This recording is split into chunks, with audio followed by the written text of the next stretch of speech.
stays crunchy. Stays crunchy. And milk. Everybody has a problematic phase. And if you don't, your uncle has never stolen your VCR before from your house. That has never happened to me before. So does it have to be your uncle and the VCR? It doesn't have like to be a family member? A family member. Okay, because I've had plenty of family members steal from me. Yeah, do fucked up shit. Yeah. Like, the uncle in the VCR is just the gateway to it. It's like, if you never had like nobody in your house, it's like, you know what, man? I could have swore I had $20 on my dresser. And like, who's never had to love somebody who's hurt them before. That's why those people don't have problematic phase. Because they never had to be like, well, he still got to come to Thanksgiving. He did. We can't watch RoboCop 2 anymore. but all right, like, what did Ray J supposedly do that was problematic? I just didn't know that you liked Ray J so much. I didn't think he did anything wrong. Like, I think like in all the times I've known you, I didn't know you to be such a Ray J stan. Yeah, like he's funny. He's done so many great things. Mm-hmm. And that's like seeing him get like just like with anybody like who else do I like? Like, I can't hate on the dude. I've seen his dick. I mean, I didn't focus on it. I didn't say I focused on it. I just said it was in the shot. Why does that prevent you from hating on him per se? Because I feel that's like a terrible dick right there. Get it out of here. I feel like I haven't seen a lot of guys' dicks, but I know I've seen that guy. So I feel like my knowledge of this man and his life is on a higher level than it is on most other men. I mean, like, I've never seen your dick. We've slept in the beds together. But if I ever did, butt to butt, like, we're really close. But like, if I ever saw your dick, you know, it would be on a different level than it is now. We did sleep, not that I'm asking to see it. We did sleep ass to ass. But had he wanted to spoon, I would have gladly. That was a tiny fucking bed too. We're two giant men. We're just two big giant motherfuckers. So a queen bed didn't work that great for us. You know what I'm saying? Yeah, I mean, yes, I did. First, for it to be a porno, this probably it's supposed to be like a famous porno. It's probably the porno I've seen the least in my life. Because to call that a porno, we need to have some kind of production value, and it doesn't. Yeah, that was a home video. That was just a sex tape. Sex tape, porno. It matters. Pornography is produced. Sex tapes is motherfuckers just, you know what I'm saying, Ray J pulled out the damn flip cam and was like, we're gonna do some shit. But that's like, they're like intimate moments, like, make it a porn where they're like having coffee out on the balcony and they're on vacation. Like, it became like a cinematic adventure. Not only that, maybe I can probably tell you, I've never seen. There was more to it than just boning. There was other parts. They were on the airplane together. Really, I've only ever seen them fucking, and it's terrible fucking. No disrespect to Ray J, you know what I'm saying? You can only do so much fucking while holding the phone. That was the biggest criticism I ever heard of Ray J after all these years, was that his dick game with Kim Kardashian, that video was whack. Okay. I'm not judging. That's just what the internet was saying in the early 2000s. Two things. Ray J's gonna come for you now. He's not coming for anybody after that fight. I'm not over here talking shit about him. I'm just saying what the internet had said, not what I had said. I said I saw the dude's dick. It is, and respected him because of it. Exactly. It's not like it's first of all, there was production value to it. It's like an opening credits and all that stuff. That means, but that's somebody who did that. They didn't put those credits on there. They had to shoot the scenes though. Yeah, just because they didn't do the video editing. I'm saying they having a good time shooting their video, right? Mm-hmm. Then somebody come up on that video, however that worked out. Went in and was like, oh, I'm gonna make this into something. And One Night in Kim, whatever the fuck this shit's called. I don't know what that video's called. I'm sorry. One Night in Paris. One Night in Paris. It's One Night in Paris. It's Paris Hilton. I'm like, Paris Jackson? Nope, that can't be right. She's a child. But I hear you. Paris Jackson's like 30. Was a child. But so whatever Kim Kardashian, Kim K's, whatever, it was something like that, right? What was that shit called? I don't know. I don't think there was a name. It was just straight up. This is the sex tape. I know, but they did name it because, of course, like I said, I believe one of the pornography companies bought it. Yes. Ended up having to settle with her because she was like, "I'm about to sue you." Ray J and Kim K together was like, "We about to sue your ass." Fucking trying to put my sex tape out there, and they like, well, we ain't. You know what I'm saying? We came up on this bitch legally. Yeah, and supposedly all that is fake. Yeah. Supposedly, like, the mom sold that shit and produced everything. According to ChatGPT, the tape was titled "Kim Kardashian Superstar." Oh. Why are we we asking ChatGPT as opposed to just Google? I need to know. Because it was on the home screen of my phone. Back to the topic of a sex tape versus porno, though. Why else would you film a sex tape other than to be your own porn star? No. So, people, I figure people got their own little, they want to move how they want to move. You know what I'm saying? That's for them. That's for them. You know what I'm saying? They got, like, maybe let's go watch a week. And then, it can lead to other things. Who knows? I remember when I came in your Whereas I would argue, I'm not saying I'm right. Pornography is for the masses, and therefore it is shot and made for them. It is, what I'm saying? There's legalities and stuff involved. I'm sure, you know what I'm saying? There's a lot going on there in production, stuff like, you know what I'm saying? Depending on the state you're in, you gotta wear a condom. So, you know what I'm saying? It's just rules that govern the production of pornography. What's the law in Ohio? I have no idea. Do I have to try to be wearing condoms? You have to show your driver's license before you put the condom on. But like I said, when you just you bone it down, you know what I'm saying? You pull the phone out. Boning down. It's just boning down. You happen to pull the phone out, So that's where it's at. I feel like there's production and staff and a director. There's usually a director of photography. There's grips and shit. You know what I'm saying? Grips. It just sounds like you're not a big fan of indie productions. I just don't like porn. I like, you know what I'm saying? I'm like you said, You don't like it gritty and raw? No, that's the point. I do like it gritty and raw in that I like just amateur shit. And it's always been that way. Not always, but it's been that way since I was like, wait a minute. People on the internet is fucking, just on the internet fucking? There was this, Can you chat GPT what's the definition of pornography? We can Google that too. I mean, because again, you do not have to be, draining our resources to fucking use that. I just feel like that's still just porn. Like, it's just like all one encompassing, like. No, we all look at it as pornographic. But pornography is produced, I feel, and I feel like people. There's like a ton of different types of cookies. Yeah. Like, you got like ginger snap. And of course, there are some that are produced in a bakery, which is how pornography is. And then there are some that is made at the crib. You know what I'm saying? Your homemade cookies is not the same as the bakery goods. I want your mama's cookies. I want those amateur cookies. Amateur cookies are better than for production cookies. Oftentimes, kind of fucking fire. Because I'm gonna be real with you. You make them little chocolate little joints, the no bake joints. Oh yeah. That your mom's put you on to. That you shared with me. Yeah, them bitches is fire. Those are good. And I can't go buy them at any kind of store. You know what I'm saying? But sometimes ain't nothing but nothing like putting 6 butter rings on your finger and just nom. Fun fact though, in Ohio, I don't have to wear finger condoms. Yeah. Oh no. So to get back to the brass tacks. It was sad to watch Ray J get beat up because I personally think he's a cool guy. I thought Ray J was ill and probably shouldn't be in the ring. That too. Was he in a match or something? Yeah, I don't know. He was in an amateur boxing match. It was a celebrity boxing event, and he went up against Super Hot Fire. Ooh, maybe that's what separates it. I don't even know who that is. They are celebrities fucking, so it's a celebrity sex situation. Well, so Super High Fire, then he did fuck him. But you ever remember the internet memes where it was like the black kids in the park doing rapping? Really shitty rapping, and he's like, "Oh, I'm not a rapper though." The one dude who who turned to look toward the camera, with the glasses, boom, yeah. That's what beat up Ray J. Yeah. Yes, and that is sad. It's sad in that dude who is just a meme on the internet, and I don't know him having any other success. And if he does, forgive me, Mr. Hot Fire.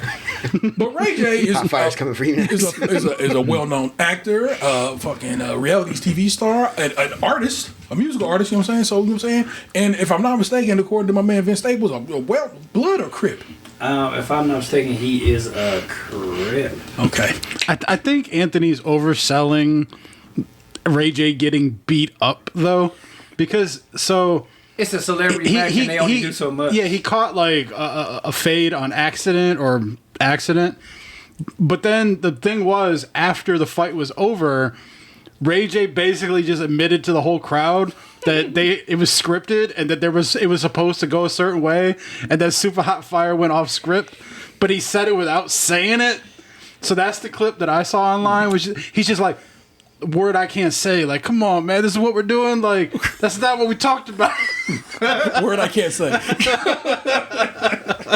Yeah, that is messed up. But at the same time, it was like I seen like the press conference before, and Rachel was trying to sauce it up, get over to him like, listen here, brother. But yeah, it was just sad, like seeing them like them with no socks and shirt on, just falling on the mat. I'm like, I don't want to see that. No socks and shirt on. Did they have shoes? No, they were just like because it was. Did he have like, socks on in the tape? No, it was like mixed martial arts almost because the dude with no neck. That's not the way I would describe that video. So wait, it was a celebrity mixed martial art match. Sort of. Yeah, it was like, didn't Johnny Manziel get in there and do something too? Wasn't he one of the fighters? Johnny Manziel. There was. It was a couple. That's the one that took place in front of the pyramid, right? I don't know. I don't know where it takes place. I don't know. It was like different people fighting, different celebrities fighting, and like it was, I guess, sort of like they didn't have socks and shoes on, so that's when you could kick each other. Fair. Which I always like. Ever since I was a little kid, I've always turned my nose up at kicking somebody when you just trying to fight. Like stomping, okay, but you gonna kick me? No, man, come on. I might catch a toenail out in the streets. Don't nobody want that. I love how we've taken such a turn in society that we started with like VH1 having all the like old time celebrities that are like, hey, let's go live in this house together. And now we're just like, hey, let's just have them fucking fight each other. Yeah, but to be fair, they all fought each other in those shows. You're right. You're right. Now It's funny. It's funny you brought that up too, because I literally just saw Adrian Curry on Instagram yesterday comment on something that I was looking at. Is she alive? Yeah. Damn. I think she's a trumper, so you do with that what you will. I mean, Adrian. I thought she had like B+ boobs, but She got baseball boobs? Like, Huh? She got baseball boobs? Oh, okay. She got real boobs? that I don't know. Would you show them to like a couple of banker guys? No, probably not. She don't got Fortune 500 boobs. No. Fortune 500 boobs. It's your showtime. Your last episode just got titled, motherfuckers. Fortune 500 boobs. Fantastic. I'll raise one to you on that one, good sir. Thanks. Oh my God. Let's eat some cookies, niggas. Last go around. We had to go out on Oreos. Because, of course, you know what I'm saying? We went out on Oreos. We started on this motherfucker with Oreos. I believe episode 3 was watermelon Oreos. Oh, so if we start with fruit, we leave with fruit. Start from the worst, go to the second worst. Oh, Fruit. Blue raspberry, lemon, and cherry flavor. These are supposed to be bomb pop flavor, but they don't say bomb pop because you know it's a crime.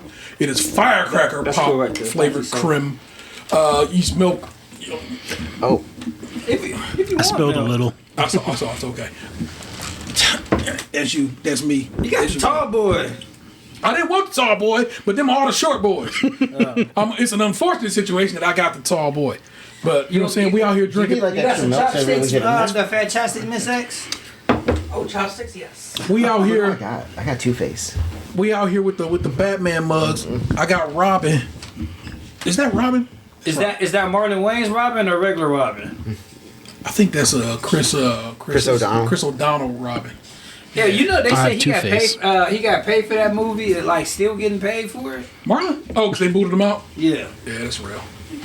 Oh. Yeah, for T because he got a Got the long glass. long. Thank you very much. All right, so the rules have always been this. Oh.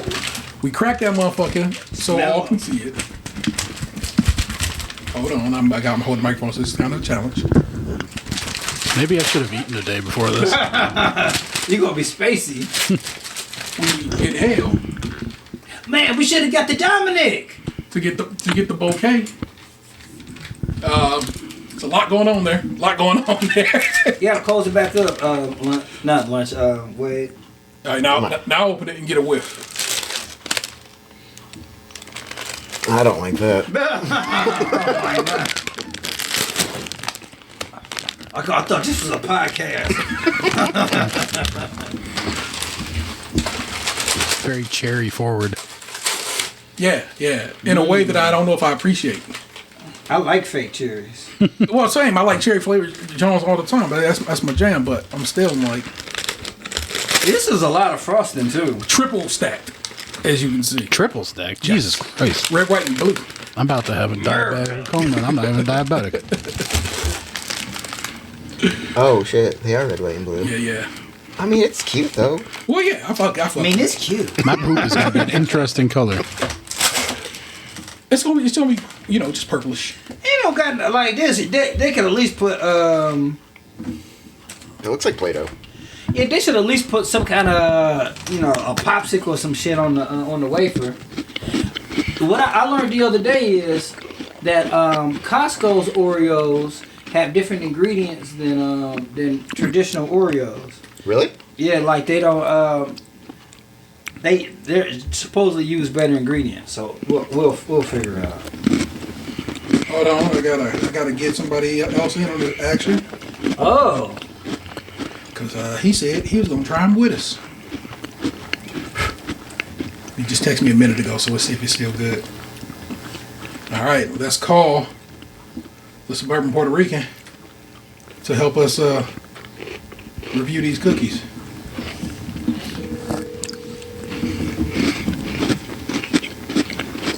Hey, Hey, yo, can you hear us? yeah, I'm ready. Well, shoot. Are you guys recording right now? Or are you on the Yeah, air? recording right now, live on the internet for all to see.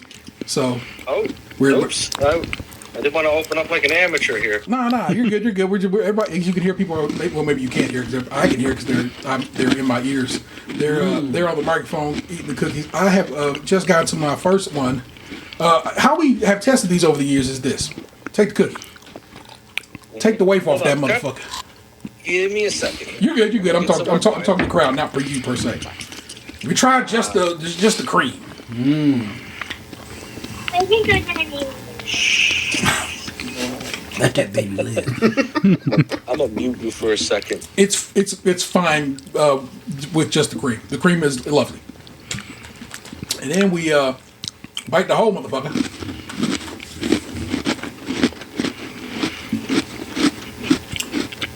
Which is also kind of lovely. Tastes like Giant Eagle Frosting. That's a good call. Then dip that hoe in milk. The amount of times I've said that. All right, so I'm busting open my packet right now. Hold on. I'm still chatting. Hold on. I'll let you go right here. Let me just get this in my mouth. All right, go ahead, Young G. Tell the folk what's up. Well, I'm smelling it. I always smell mine first. Same, Mr. Rule. Hey, by the way, this is Gabe. Mr. SKiM Podfather knows me as the RV Puerto Rican, the suburban Puerto Rican, all sorts of nicknames, just like the devil. No. It's work to Beelzebub. Just tried the cream. It's not bad. No, It's strong. It's sweet. it's present. It is. That it is. I gotta say something. If you can't be good as an Oreo, be interesting. A I statement. think that's a rule of thumb for all life. Like if you can't be red, white, and blue, at least wipe your ass, right? All right.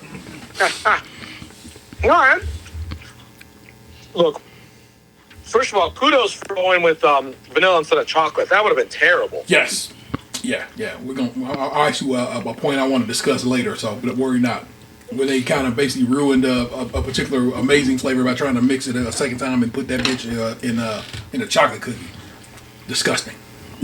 And that I think about might be the worst one. And I actually wrote what I thought was the worst one in my notes here, but I reconsider that now. So we'll get around to that when I read this. Are we gonna all say which ones we thought was the worst since it's I figure once I get through all this, the floor is over. We're gonna hit this bitch running. But for right now, that's a fine Oreo. Not a great Oreo. Fine? A fine Oreo. I think it's the best memorable. Oreo I've had this year. How many Oreos you done had here in 2026, my nigga? I had those Dr. Doom ones Yeah. and the Hulk ones and these. I had the s'mores ones. You had s'mores before though. I know, but that's all I've eaten in 2026. So I'm just answering your Are you question. agreeing that this is the best that you've had in 2026 as well? Yeah. Oh, fascinating. This isn't, I mean, I only this had isn't two bad. options. It was one or This the isn't other. bad. It's either the left or the right. Yeah. You're gonna I'm taste about it to or you're milk not. What'd you say, Gabby? I'm about to have the milk one. Okay. Have you had an Oreo here, Muscle Man? Like, you seem like you eat good now, man. Like, you eating kale and shit. No. I wish. I'd probably have abs if that was the case. No, I'd have abs if I stopped drinking, but... Yeah, you know. No, like, the only Oreos that come through my house are gluten-free Oreos anymore. Because of... Yeah. Yeah. All right, well, what's your opinion on this one? Oh, man, I fucking loved that. I hated the smell, but I loved the taste. Yeah, the smell was really kind of off-putting, wasn't That's what I was gonna say. The smell overpowered it, but then the taste was fine. it? Yeah. So, how are the gluten-free Oreos? I've never had one. Oh, I think they're great. Okay. I honestly cannot tell the difference between a gluten-free Oreo and a non-gluten-free Oreo. Fair. How just in general, because I'm saying you have to live the gluten-free life. Yeah. Do you find it challenging, or you're like, Yeah. what has you off about gluten-freenism? I like bread. I mean, who? I like toast. That's not a thing in my life. Yes. Oh, you'd have to have like a separate toaster, wouldn't you? We do. We do have some things that are not gluten free in the household right now, but I keep them completely separate and away from the kitchen and in like their own like prepackaged area. Okay. Mostly just for the boys' like lunches and shit, just because shit's expensive. Yeah. But no, mostly everything is gluten free, and like the way we eat now is all mostly protein, vegetable, rice, and like that's it. Fair. So who's gluten-free? As a man who loves sandwiches, I empathize, man. I love sandwiches, but I can get them at work. You know, I can go order a sandwich. It's not a big deal. The boys are gluten-free? My daughter's got celiac disease now. Oh, okay. So we have to just completely get rid of the gluten in the house, or I mean, not that. I mean, it sucks that that happened for her, but it's good that you guys are working it out. Like I was telling you guys before, my youngest son is allergic to strawberries and oranges, and you would be like every fucking snack is like either strawberry or vanilla or chocolate, and like strawberries are everywhere. We were at the mall the other day. Oh, you want this drink? And he wanted it super bad. He was reaching for it. I thought it was something else and it was strawberry. I was like, man, I've been in trouble. Man, that sucks. that's why I work. Yeah, strawberries are every fucking where. All right, Gabe, your thoughts on this cookie? It is a fine cookie. Each way was good. This isn't the best, of course. That's far from the best, but this is a solid 7 out of 10. That's That's not how the numbers work. That's out of 5. Do it again. All right, yes, let's do that again. 3.5 out of 7. Is this the best Oreo you had this year, Gabe? I said 3.5 out of shit. Out of 5. I'm out of practice. You're good. Oh, hold on. Is this the best Oreo you had here in 2026? No. But it's pretty solid. What is the best Oreo you had this year? I'm going to go with 3. I'm going to knock it down a half. Because, you know why? Because it says firecracker pop. I expected pop candy. They've done that before. They didn't do it this time. No. See, this is meant to be a bomb pop. It's just meant to be a popsicle flavor. So bad naming. Well, the Firecracker brand is a completely separate section of the Bomb Pop. It's not. There's Bomb Pops and then there's Firecracker The Pops. skinny ones is the firecracker. Word life. Yeah.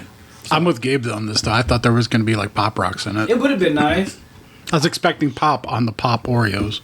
I was Thank not, you. but that is because I read the labels, so I was not expecting this at all. So it's all I mean, to be honest, I've been to Giant Eagle one time and never seen a Giant Eagle, and it pisses me off every time. I haven't even seen small eagles. Gotta read the labels. Hold on. This is a big old giant ass eagle at the zoo. We see it all the time. No, I'm talking about when I go to Giant Eagle. Oh, you like to see one? They used to have that one that walked around like the little mascot. Yeah, that's probably on the weekend.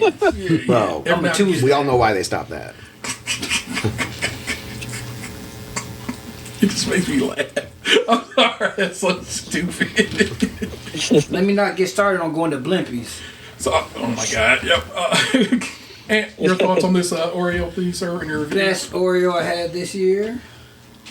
Probably, like I said, I had a stale Oreo the other day because it was only one left in the pack, and I'm like, this is taking up room in the pantry. And I need to make room for other stuff. That's how I am when I open the fridge. I'm like, this food's taking up space in here. I need to eat this to get it out of here. Yeah. Well, you been number 1 through 5. 1 through 5, I will give it a spectacular 3.75. Fair enough. Box. 3.5. It's fine. It smells worse than it tastes. The frosting had like a very strong back end when you hit the cherry one. You can still taste it. It is on the back of my it's tongue lingering. right now, and I stopped eating them a while ago. Yeah, but it's not like that bad. So. I don't know if it's been before. We've been about 6 minutes. I just think it's present, not bad. You know what? I'm gonna change my score. That bitch a 3 because I am still tasting it now. Like you brought it up, and I'm like, oh yeah, that's that taste in my mouth that shouldn't be there. I think I would have been a hard sell on this anyway because I think popsicles suck, and so like it wouldn't have been my go-to regardless. They're the worst dessert. Yeah, Popsicles are the worst dessert, but at the same time, like. Is an Edie bar considered like a popsicle, or is that like a frozen? It's a frozen dairy. Yeah. No, the fruit ones. Oh yeah, the little frozen. It's a popsicle. Like if we were going to the ice cream truck back in the day as a kid, I would have gotten like an ice cream bar, like a WWE bar or WWF bar or something like that. Like that would have been my jam, like a fucking rocket pop or whatever. Like I wouldn't have wanted that shit. I do fuck with You know what fudge popsicles pops, though. for? I'm sorry, what? Your kid's got a sore throat. Oh yeah, that is basically popsicles only stab. They for like when you're feeling bad or Feeling bad. it's real hot outside. You go sit on the porch and eat that popsicle. I'm feeling bad. Let me. And you let the juice drip if you see an ant and try to feed them. Just me? What? Just me? Okay. Yeah. I'm feeling bad. Let me deep throat this. Interesting way of saying murder. No. You wouldn't drip it on the ant. You drip it so that, like, if you see an ant, you drip it near them so they'd be like, look, I'm sticky. Help me. like, just go over there and eat a little of that. You know what I'm This saying? giant is killing me. Martha. Fucking over here, kids. like Lenny with the rabbit, petting it too hard, snapping its neck. I'm never trying to. Okay, I can never. I have also opinion that I probably could never murder somebody. I can't even kill bugs. You know what I'm saying? So I just. Little did you know. Well, no, because I know ants would eat sweets. So it's like basically, I'm saying make a little puddle. Like there you go, you guys can come over here and eat this puddle. That's all I was trying to do. I wasn't trying to rain on them. I tried to rain near them so they'd be like, "Oh shit, I smell some sweets over there." Rain fire. Waiters, man, what'd you think of the Oreo? You gotta give me a review. I am a sheltered man on an Oreo scale right now, so keep that in mind when I say this. I was gonna give that a 4. I like this. Oh. I like when a snack is almost too sweet to where I can be like, I have one, I'm good. Yeah. I don't need any more. But if it's not sweet enough, I'm pounding that shit. Yeah. You know. Yeah. So, but you're right. I still taste it, and I did not think about it until I. Yeah, that shit is present. Yeah, it's still there. But it's I guess it's a 5 before and a 3 after. Like like instant. It's like what you call it after you come again? Your refractory period? No, not the refractory period. Where you regret Post nut clarity. Yeah, post nut clarity. You get post Oreo clarity where they're like, oh, this is delicious. Like, this is not that delicious. That's right. This episode's brought to you by Post Nut Clarity, PNC. For me, Fortune 500. one, I find this to be I think this is a very good Oreo to go out on because it's nifty. It's like a triple layer. This bitch is big as shit.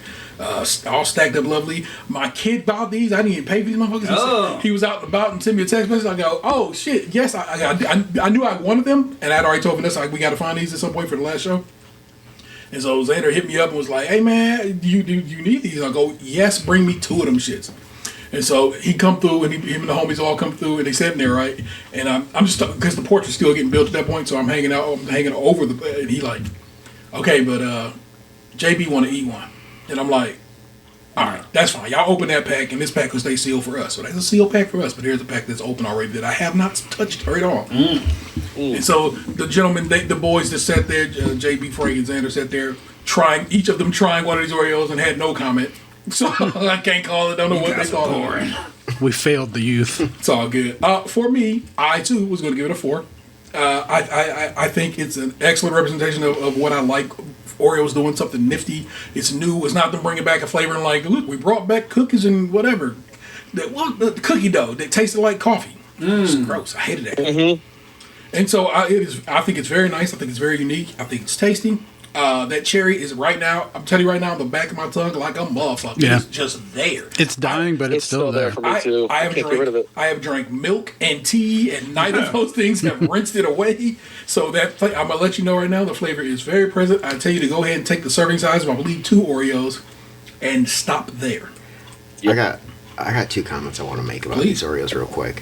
One thing that I'm really enjoying is that they layered the cream, since they're all different colors. Yeah. And they didn't just put one mass on there, almost making it a little bit softer for the cream. Yep. The second thing is I bet that shit would be delicious in bourbon. In bourbon? Oh yeah, dip that in bourbon. Ooh. That's the thing me and Box have done before. We have dipped a cookie in bourbon, and so that has occurred. Is bourbon smoky? Some can be. bourbons, it did not work that well, but it was. I think The 4th of July beer, you get a smoky cookie? I bring it up just because my personal favorite, Angel's Envy. I make a mean Manhattan out of it, and that's a very cherry flavor. we went to Angel's Envy and hung out in there. I never opened that bottle. That Tawny port. Yeah, Yeah, that's still in my house. Like, I think that thing's worth like $1,000 now. love that. Oh shit! It was a good time. If you ever get a chance, head down to Louisville. Go visit a couple of the distilleries. I'm currently planning a trip down to the Bourbon Trail right now. It's a good time to be had there. Gabriel, Yes. thank you so very much for joining us. I know you got to get on a mission. But I want to say a few things before I go. Oh no, I was ready for that. So please, the microphone is yours. Thank you. Thank you guys for all the years of fun. Whether I was listening, whether I was on, I had a blast. I loved having an audience for my jokes. I'm going to miss having an outlet. I told a few jokes this morning, and none of them landed. They were solid. My family couldn't give a fuck, but I love them. This is a quick aside to something that me and Gabe was talking about. I was officially voted the funniest person in the house. So, it didn't go over well with my lady, but boys like, oh yeah, Dad's funnier. So, But thank you so much, guys. This is not goodbye to any of you. I'd like to stay in touch, of course, but I'm going to miss SKiM a great deal. Very good. Respect to it, man. I love you. I will talk to you. We'll talk to you probably in just a little bit to find out what y'all guys did on your adventures today. So it is all to the good. I'll talk to you here shortly. All right. Bye, Take care, guys. Love you. Love you too. Bye, Gabe. Bye. Bye. All right. Cool. There we go. The Bourbon Puerto Rican one more time. Bourbon Puerto Rican. Oh, suburban. Bourbon's on the brain. We don't want to go with the other half of that and go sub Puerto Rican. All right. That all having been said, remember saying, I'm gonna rap to you. These lyrics are very specific because these gentlemen have heard me say these things over and over again, just walking around. And I was like, oh yeah, them got to be the ones I go out on. So. Whatever. Also, I pulled the vital out so y'all guys can see the source of this information. So, oh shit, did I not print my? Oh no, it put it on the back. I told that printer, I said one side only, motherfucker. But here, look at it, just disrespecting me. I'm from a place where fish was made. Corduroy belly sporting those Rakim K's. Rakim Kane. High self-esteem promised me a moment in life just to wreck y'all lames. Throw the tech to your brain. Putting the best to shame. This is Theodore. Best to tuck those danger-danes. See me coming. Blah. Start running and blah, blah. Hey, yo. Blah, blah. Who them fly niggas when we walk through the party? Pimp talk with the Mac strapped to our body. Bartenders is nervous, afraid to service, bad service, unsmack them on purpose. You see the drunk coming burpers. Paper chasing Starkey stayed up in the makings. Theodore conquered the 4 devils with the patience. Cell phones is blowing, the crew was not available. Ask Donna word in the town, we the realest dudes. We don't need no diamond rings. All we need is a drum like fuck it, he can rhyme out sing. And in my Yankee hat, you can drop fine beans. And then run back to mama like all I know is. Holla. It's a long one, y'all. See that? It's a lot of writing. It's going to be a lot of reading. Let's get ready for it. If I cry, well, there it is already. So, probably going to cry. This is State's Crunchy Milk. It's the City of Cleveland podcast forum, and this is the last time we make this show. we started this experiment in friendship May 16, 2013. We recorded one episode as intended. But and Adam were so hyped. They was like, we got to do another one. And so we did another one right then and there. I can guarantee you that won't be happening this time. In the course of these 13 years, we lost, gained, and lost again a fourth chair. We celebrated multiple births and made it through multiple deaths. We have had all sorts of guests. We did a live show. We traveled the country. Tried every single Oreo flavor released in the past 13 years. Fruit Crisp remains the best. Swedish Fish the worst. And both the Kool-Aid flavors are the most surprising. Because it turned out they were really good. And no one thought them lime and fruit punch Oreos was going to hit. And they did. We made multiple offshoot shows. I'm so fucked up, y'all. It's like I can't even read the paper. Sorry. It's okay. I remain super sad the Building Boxes bar never got to become the hit it was so meant to be. And Claw So Hard should be a thing to this day. To the Suburban Puerto Rican and the Silver Coquille, thanks for being a part of the show's history. To all our guests and friends over the years, Kay Morrow by herself, Rod and Karen as the Black Eyed Tips, the little homie Rachel Smith, Chalfie, Fowler, Chris Lambert, the MCU and SNL's Carl Tart, Jack Holmes, Just Balls Rock, Chris and Seth Macy, my Ozcast crew. That's word to the Jaded Gamer as well. We got to take a moment for the Tommy Boy, who made our original theme song and basically set up every version of the song after. You know what I'm saying? If you got Stays Crunchy and Milk, you give it up to the Tommy Boy. Word life to him. To anyone I've forgotten, thanks for being a part of Cleveland's longest running podcast and our history. To our long-term patrons, that's Lewis, Michelle, and the amazing April. You legit were the engine that kept this operation running. To our big-time listeners, that's Sleeperhead, Slater, William Jackson Kent, Melissa, Nobel laureate Dr. Matra A. Lubitsky Esquire, and the homegirl Suzanne, thank you for supporting, copying merch, showing love on the socials. To Nick Jewell, who started What's the Tea at very near the same time we started our show. Thank you for always being a sounding board for this pod hustle and then becoming one of my dearest friends, one of my partner's favorite peoples, and an amazing aunt to my kids. Just thank you so very much for being you. Speaking of which, to my kids, who always kept quiet and didn't interrupt at home records until they were allowed to. And then at least one time, because it became the cause of a recording having to end because I had to go rescue Xander off the highway. To my amazing partner, the fabulous Miss X Vanessa, who is the reason the show exists. Because one, she was for a stretch responsible for running the record sessions and taught me how to use various editing software and programs. And put me on the Am I the Asshole way before the rest of the internet was on.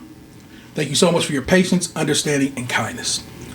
To you, Mr. Wade, thank you for being here to say goodbye to your ideal and for your friendship. I love you. Very much. To Aunt and Ned, thank you for being the best friends a guy can have. For supporting me and mine through the best and worst of times. For rarely, if ever, shooting down one of my ideals, no matter how insane. We once drove to a city that had the second most of our downloads for our second anniversary and didn't bat out. It's like, all right, let's ride. It has been an amazing ride. One that can never be repeated.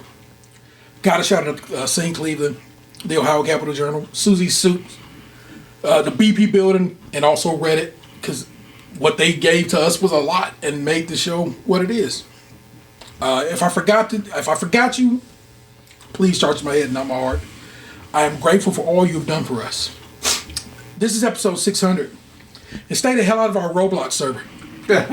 I'm your host, Tatum 713. Joined as always by the 216's own, it's Tatum.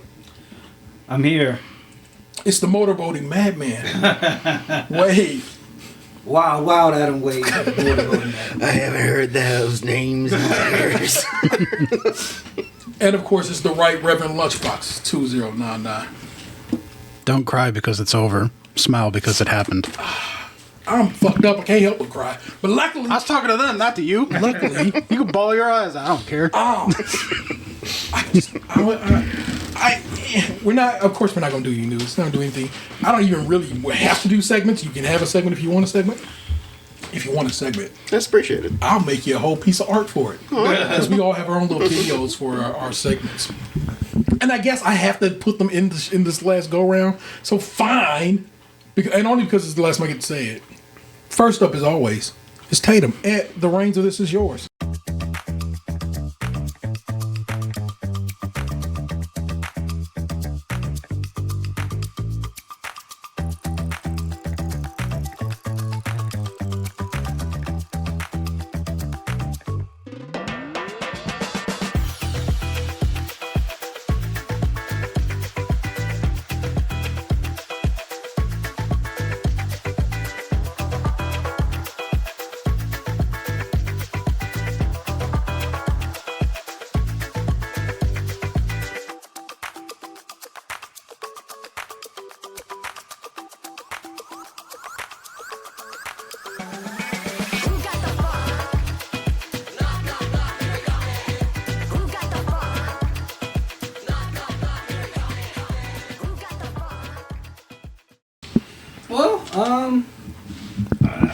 First, we can't forget about Jasper, the official bird of the podcast. Respect due. The French fry murderer. I mean, we've had so many good... Smokey the Podcat. Yeah. We have so many good times doing this show. Like, it doesn't feel like it's been 13 years. I remember that day really, really clearly. Like, the furniture has moved around. You guys were over here. We're over here. Mm-hmm. The flip. Yeah, I do remember that feeling of like that first record and how much fun it was to have something to like to save. Oh, we're not gonna talk about it. We'll wait till we record. That made work conversations really difficult at times. I think this might be what I remember about you the most when I used to work with you guys. It's like talking to you and being like, I'm trying to keep everything. All right, man, that's cool. Yeah, like, but it's like I said, it doesn't feel like it's been that long. But of course, like we've lived so much life in between one or 0 and 600. I remember like I have that 0 episode on CD, and when my car had a CD player, I'll just pop it in and listen to it every once in a while. But it's bittersweet. Like I feel like I mean I feel like I'm not going to try to make this about me, but like I feel like not this that was my fault that it's ending, but it's like I've been going through so many different things. It was kind of like I wish I could have been a better I wish I was just in a better place, because I mean we're not young anymore, but I feel like we still had so much to give, but at the same time it's like all good things have to come to an end. All things like deserves growth. And I feel like T found like through something that we loved, he found another outlet because he loves producing. As much as he talks about he loves amateur porno, he doesn't like amateur podcasts. It's wild. How can he be on one end of the spectrum and like here like That's a full spectrum. yeah. I just feel like I'm glad that I have a time capsule that like through good and bad, like that, like one day like my boys be like, if I want to know more about my dad, I can find out more about him, and if like there's somebody else there that I don't know that knows a lot of shit about me. Like, it's somebody out there like, oh yeah. But whatever the subject matter is, it's like, there's 13 years worth of my life out there on the internet. Yeah. And I'm gonna miss having these conversations with my friends, like, because like we don't get to talk that much anymore, and I don't get to see that. I'm so mad you didn't wear that cast shirt today. What? I'm so mad you didn't wear your cast hoodie today. Oh, I'm sorry. I can tell you I didn't wear it because I need to wash it. That's fine, but like seeing that If I would have known, I would have stunk for you. seeing that sweatshirt was a comforting thing from week to week, and I mean not every week, but and you know, seeing T wear a SKiM shirt, or it's like having that hour afterwards when we got down talking. It's already fucking midnight, like, and we talk about whatever we were talking about, or hurry up to let's eat our lunch real quick, and then we'll record. And seeing that lady like with her legs crossed on the table, like quietly laughing while she read her book. Like it was like so many different little things. Like I don't feel like, I mean, I know everybody doesn't have like this kind of thing in their life where they can go. Well, I guess I don't know people, but we had this. Yeah.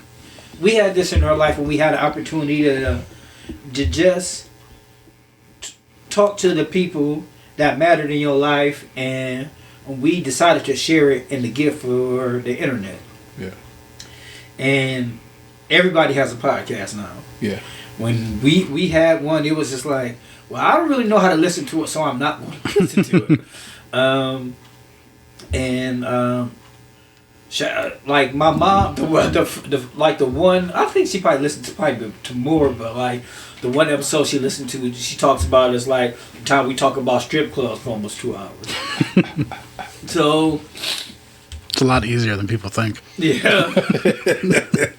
So it's if anybody's out there listening, One time for Gerald the Fat Urkel. oh yeah. Which it was funny, like after we talked about that, we just seen him. We start seeing him more downtown. And I didn't know that nigga. 'Cause I remember that's that story. But he's like, oh shit, there go Gerald. And we don't know if that dude's name is Gerald. His name is not Gerald. We named him. If his name is Gerald, That'd be the most perfect thing in the world. But it was just like seeing those different people. Yeah, like seeing the rude homeless man downtown, like asking for more money or more food when we like trying to give it to him, and that's all where you can find it. Yeah. It's all recorded. It's all in our little time capsule. Yeah, just like the you know when Gabe first came on, just sitting there like not wanting to talk and being nervous to giggle, and it was so funny. We always talk about how talk about lunch discovering about James Avery being Shredder. And recently Junkyard Dog. Yeah, Junkyard Dog. Yeah, I didn't know that one either. He did a lot of VO, man. I don't think I had the same face when I read that message. Junkyard but- Dog, yeah. I can see that, but Shredder, that was an Asian, possibly a white man. We didn't know that. So yeah, this like just good times. Like if write it down in a book, or start something where you can have like. The people that you love are never gonna know every facet of your life. You're not a diamond. You're an onion. You can be sweet. You can be salty. You can be savory. You can be stinky. You can not smell at all. The point is, you have different layers to your life, and the way you choose to cut that onion is up to you. And I think we diced that bitch up. We sauteed it. We did a whole lot with it. Yeah. It was never the same every week. We had different times where we had to, switch it for the pandemic. This dude don't live in a couple different houses. Like first we recorded at 1, 2, 3, 4. Yeah. Like I remember that having like Oreo. They never brought back I think we were talking about it. Like we should try to berry the ice cream berry burst Oreo. Still one of my favorite Oreos of all time. But then like that one, it was like one of the ones that they still haven't brought back. And that was like predated SKiM a little bit. But always good times. They're not always good times. Like, cause we had a lot where it was just like we were going through shit, but Thursdays we put it to the side and got on the mic and might have talked about it a little bit, or sometimes it was just talking past the pain, talking past the problems. Yeah. And we're still here, and We got a road trip like in like 2 weeks. we do. We just won't be recording on that motherfucker. So you know what I'm saying? That'll be the first time that's happening. I know. Like it's I'll be able to drive the car and actually focus on the road. it's just if I'm driving. We haven't Oh yeah, you drive. talked about that. I was up there thinking that's just what it normally is. You're the driver. So if you don't want to be the driver, please let us know. We'll work something out. That is okay. I can't be volunteering you for that. But yeah, man, we have recorded. I personally, have I ever y'all did an episode without me? Yeah, y'all had to do one without me We before. did a couple. Yeah. So I've basically been on almost every one. I have edited every single one, and so that's some real shit. But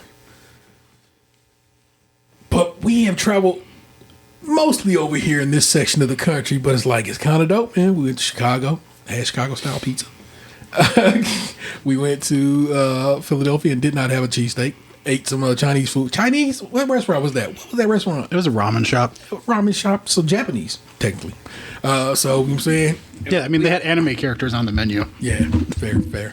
Well, we got Federal Donuts and chicken. Yeah.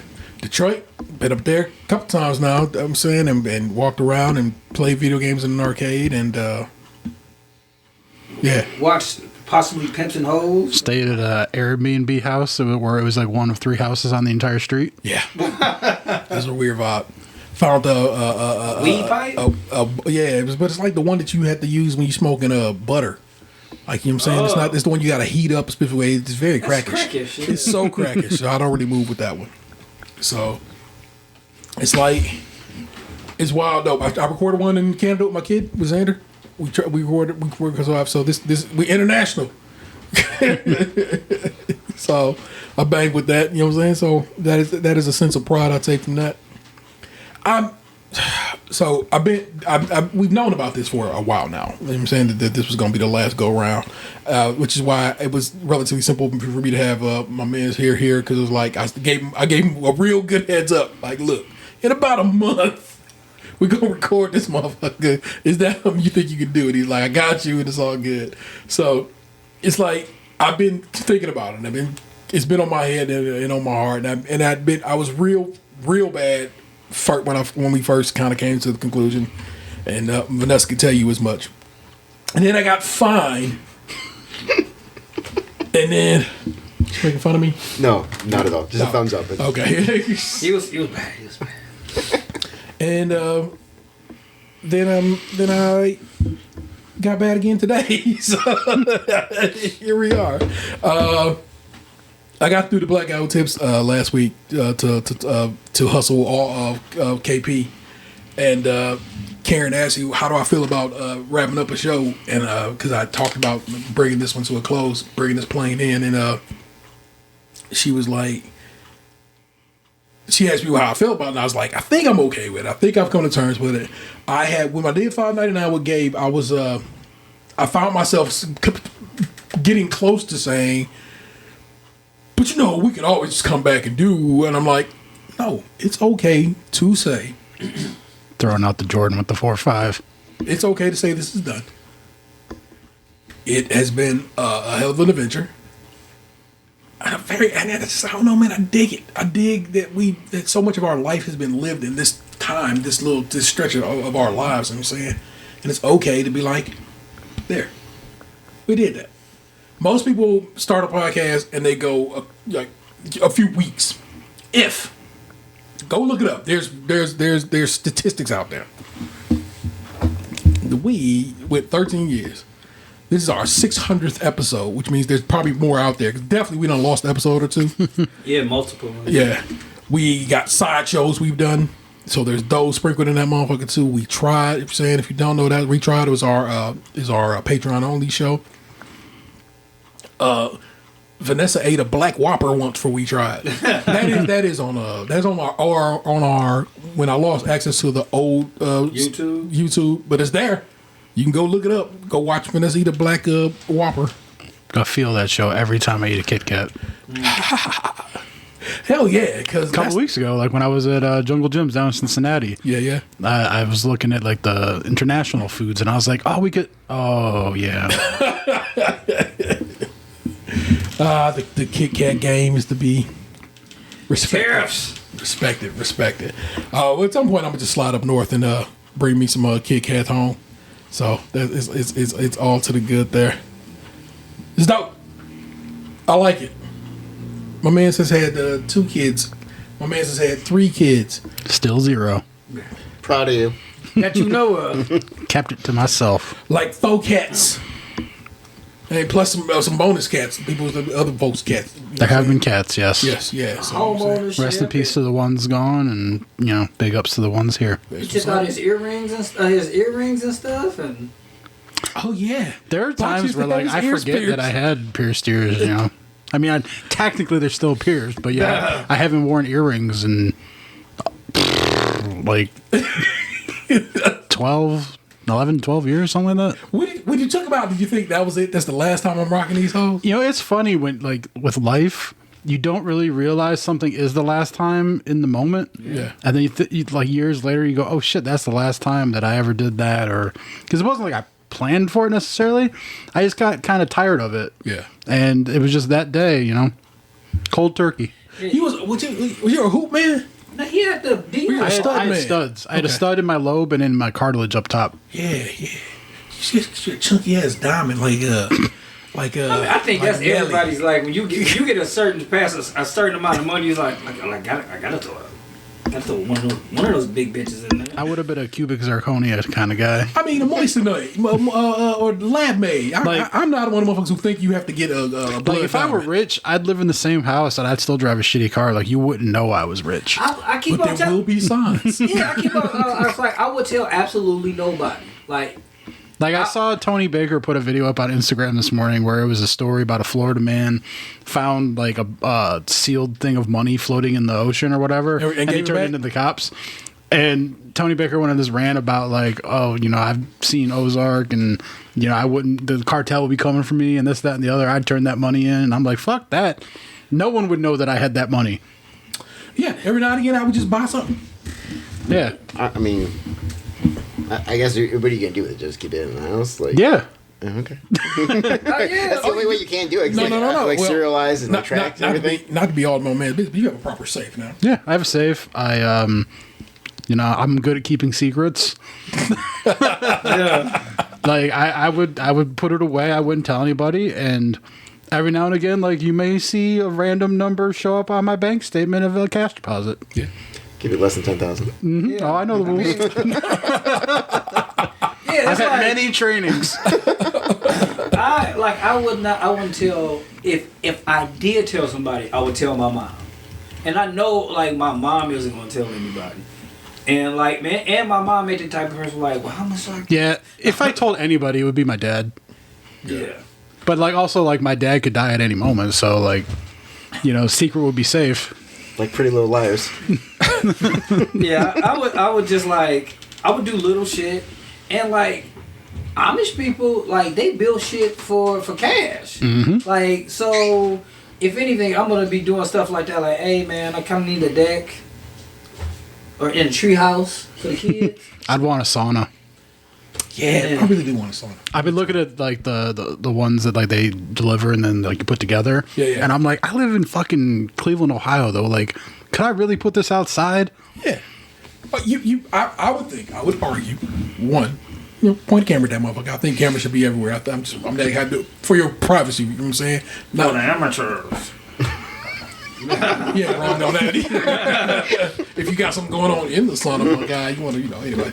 So it's like, Yeah, man, just post that bad boy in the right position. Nice little. So it's got to have it elevated so the wood's not getting wet or anything. You know what I'm saying? Yeah, but like in like January, do I really want to go outside in 0-degree weather to go to my backyard to find 2 deer sitting outside my sauna? I think you'd love it. I think you'd be like, oh my god, I got to get that, and then you get a little cold plunge as you go back into the house. I think it'd be fantastic. Get hypothermia from the fucking sauna to the door. No. You know, we good. We all right with that, man. So Yeah, like I've always found it. Well, is it Warren Buffett like that? He still has the same house. Like no matter like how much money he's made, he's never moved or anything like that. I think you're right. Yeah, I always thought that was interesting. Like, I mean, Genius ain't gonna listen. It don't matter now. I like our old house. I was like, I feel like if I was like to get some more money, I would buy our old house back. And then or be like, and just one day be like, hey, you want to go? It'll be fun. You want to go see our old house? And then we go there and I open up the door and like change everything back to what it was. 'Cause these people done did all sorts of shit to our house. fix that shit. Like this is what it's supposed to be. But like, yeah, they did a lot of lawn stuff. Yeah. It's like some gnomes out in that motherfucker. They got like lights and stuff like that. What I guess I mean if we were still like if I was actively recording at that time, it's been a bunch of times I had to go steal stuff off my old porch. Oh, like Amazon packages or something? Yeah, because like I have bought our middle son some shoes. I bought him 2 pairs of shoes. And if you don't cancel a Nike order within a half an hour, they don't cancel it. A half an hour is a small ass window, like when it comes to it. And I'm like, oh shit, I forgot to change the address. Like, ain't nothing we can do about it. I call UPS. Oh yeah, we got you, man. Like, you can change it before it even gets there. Yeah. Oh shit, we can't change it. And it was like every day just waiting like to call somebody like, hey, what can we do to make sure this doesn't get there? I don't live there anymore. Oh, you can do this and you can do that. I got a delivery thing. Like, oh shit, it's not on my front porch here. So you know where it's at. I had to hustle. Like, I stopped what I was doing right away. Luckily, we have that type of job where I can stop what I'm doing. Yeah. Yes, it was like the most intense 4-minute drive I've ever had in my life. Oh shit! And then like Herman grabbed it off the porch. Yoink. Did you ever meet the people who bought your old house? Yes. So like you could knock on the door and be like, "Hey, it's me." I did. I tried to like this because like I said, I ordered that day. Ordered 3 pairs of shoes. I bought 2 pair for him and 1 pair for me. So I had to do this multiple times in this short window. Like the first time I got pulled up, I knocked on the door, I waited. Like they got cameras and shit out there now. Like that shit was pretty much out of the country. I don't know. I mean, people love cameras. Yeah. But I went out there, like I knocked on the door, waited patiently, like nobody came to the door. And because what triggered this to begin with is I bought a different pair of shoes, and it had been weeks. I'm like, what happened? I was just thinking, like, because Zappos never sent me no email back, and I was just thinking, oh, this shit taking a while. And then I went to the actual website, and I'm like, man, we delivered that shit 2 weeks ago. And then I knocked on the door like, hey, man, where are my shoes? And they, like, nobody ever, like, called, or, like, they could have called our realtor or anything, like, to be like, hey, y'all got some shit here. Now, and I was like, man, I can't let this happen again. So it was just, like, intense. So I had to do that 3 more times, go, like, porch pirate my shit off there. But, and, yeah, they got, like, lights and gnomes and stuff. Have you now updated all your addresses? Oh, yeah. Like, that wasn't going to happen no more. Very good. And they smoke on the front porch. Like, that definitely wasn't our vibe. Yeah. Like, they had, like, the cigarettes and shit out there. And I'm like, this isn't our house. What y'all doing here? I had that exact same situation happen to me about 3 weeks ago. Oh, no. About 3 packages going to their old address. I just called the postmaster at Berea, and they're like, "Yeah, hold on, let me get the guy on the phone." See, I wish it was like the USPS don't play, but it was UPS. Like, And all they do is play. yeah, all they do is play. I'm like, man, I'm wearing shorts. Get it together. I was impressed with the responsiveness of the USPS. Yeah. Because I had a package that came into the downtown distribution center from Florida, and it said it was delivered, but like it never showed up in my house. And like I work from home, like it was like a weird time because my mail usually comes between like 5 and 7 p.m., but it was like 12:30 in the afternoon, and I'm like, how the fuck was this delivered? Like it was just on the truck a half hour ago downtown, and it made it here. I'm like, that's not right. So I waited a couple days thinking like maybe someone accidentally scanned it and like was gonna drop it off, and it never showed up. So I put in like a ticket, and like they got back to me the next day and told me that what happened was that it had gotten scanned at the distribution center, but they processed the snapshots for Progressive down there, and somehow it got put in with the fucking delivery to Progressive. So they had to wait for Progressive to go through the mail and then send it back before they could bring it back to me. So I waited like a week, and it eventually showed up, but like the guy from the post office called me like 4 times with updates. One, always put some respect on USPS's name because they really do all the bullshit you've been hearing about over years. The do rain, sleet bullshit. They do that. That's real. Yeah. The worst of weather, my mail shows up. My letter carrier is a mean lady, but she be here. You know what I'm saying? She be present. Yeah. Me and I took my youngest recently to go get get their passport read up. You know, my kid changed their name and gender and everything like that there, and so it's a lot of effort. But that dude, he was again another motherfucker, just a mean motherfucker, but walked me through it step by step, explained it multiple times. It's like, and I say, okay, so I'm like, this was gonna happen. He goes, no, this is what I just told you. I'm like, oh, you right, you did just tell me that, my guy. That's me. And I was like, yeah, you might be, because people expect a gentle hand. Sometimes you need a motherfucker just telling you straight up what's what. You know what I'm saying? It's kind of hard to be gentle when you had to say that shit 14 times today. Like, hey, man. Luckily, hold on. I was definitely the first person in that motherfucker that day. I was the first in line. There was nobody before me, and it was real crazy because people started lining up behind us, and I was like... Yeah. You see that line. Yeah. Well, like, when I talk to people in situations like that, I try to remember that it's not the person who I'm dealing with. Shit. Yeah, it wasn't them. So, like, I tried not to pop off on any crazy shit. Ever. That's that. I always try to have a gentle approach to, you know, my servers and everybody. You know what I'm saying? Because it's like... Yeah, it's because, like, I know how that feels like at work. When it's, like, nothing I was involved with, and I got people snapping at me. And I don't want to be putting that out into the world. Yeah. Like, bro, watch your mouth. So yeah, I'm with you in that regard. But respect due to USPS, man. We have people in this. We have politicians basically and business people who constantly want to try to make it not as good as it is. And I'm glad that oftentimes we have a fight against that because it's just one of the things. Like this is just a national operation that works better than anywhere in the world. They send shit all over the world. People who send shit who America know and talk about how good USPS is. And I'm gonna put some respect on their name right here. You should too. That's all I'm saying. So they need some dope ass shoes, Box. Box got these fly ass dotties on. Adidas, you know what I'm saying? I respect it. I just like them. I'm sorry. They're old as shit too. Well, I just noticed that the little shoe pull is got the stripe. Is where the stripes is. I'm like, that's fly as fuck. Oh, I'm old, so I got rid of laces and I do the lock laces, and then because I make them long, I just kind of swoop them through the tongue. Nice. So they don't flop around. Very good. Love that. I don't like when my things floppy. Things be flopping, especially as we get older, y'all. That's what happens. Flopping be happening. Can I throw something out there real quick? Go ahead. This is something that happened a very long time ago, and it was something that happened that I was like, man, if I was still doing that podcast, I wanted to share with you guys. Hold on. So here's what something that must happen. This will be your segment. I'm going to give it to you. You have to name your segment. I don't know what the fuck to name my segment. That's the best part about it. Consider it for a moment. That's the theme of the show. You can put on the spot a lot. I tried to give you a heads up for once. Just go around. You gave me a heads up on some things, not all things. Well, no, I'm saying for this week. That's all. All right, we'll call it Stop Giving Your DNA. I got. I got.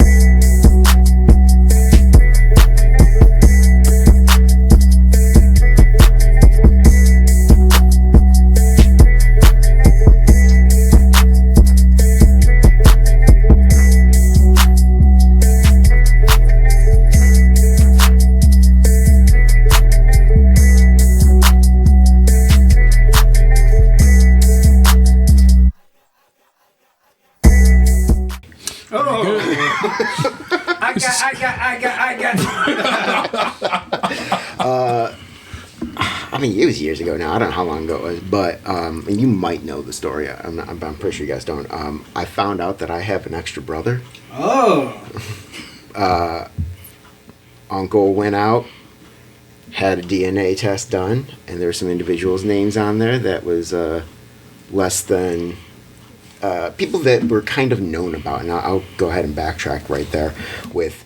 There's a story about my father a long ass fucking time ago, because he was a hoe, but He get it from his daddy, y'all. I was thinking it. You said it.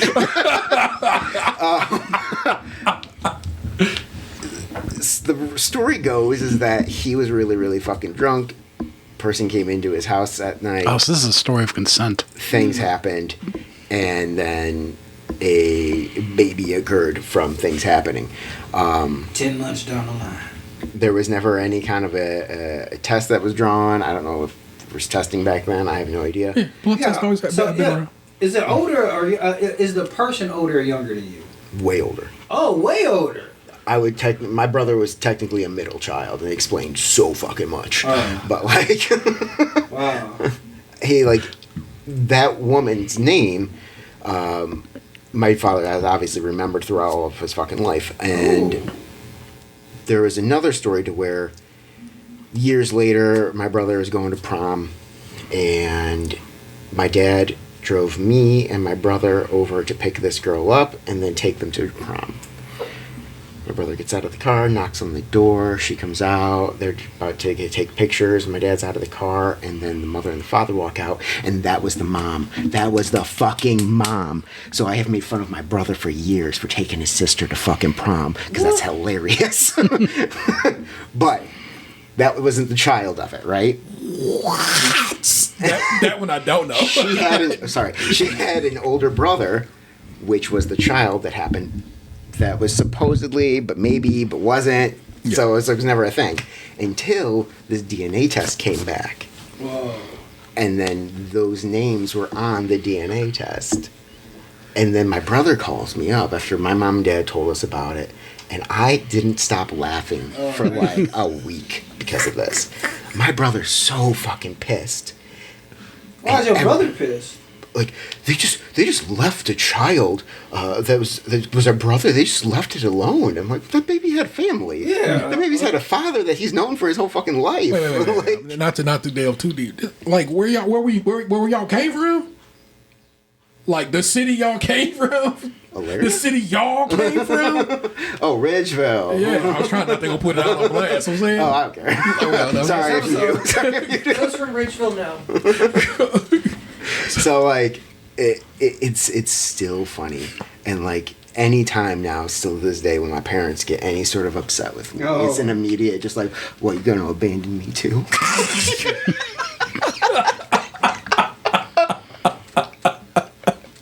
I'm like, Eric, man, my brother Eric.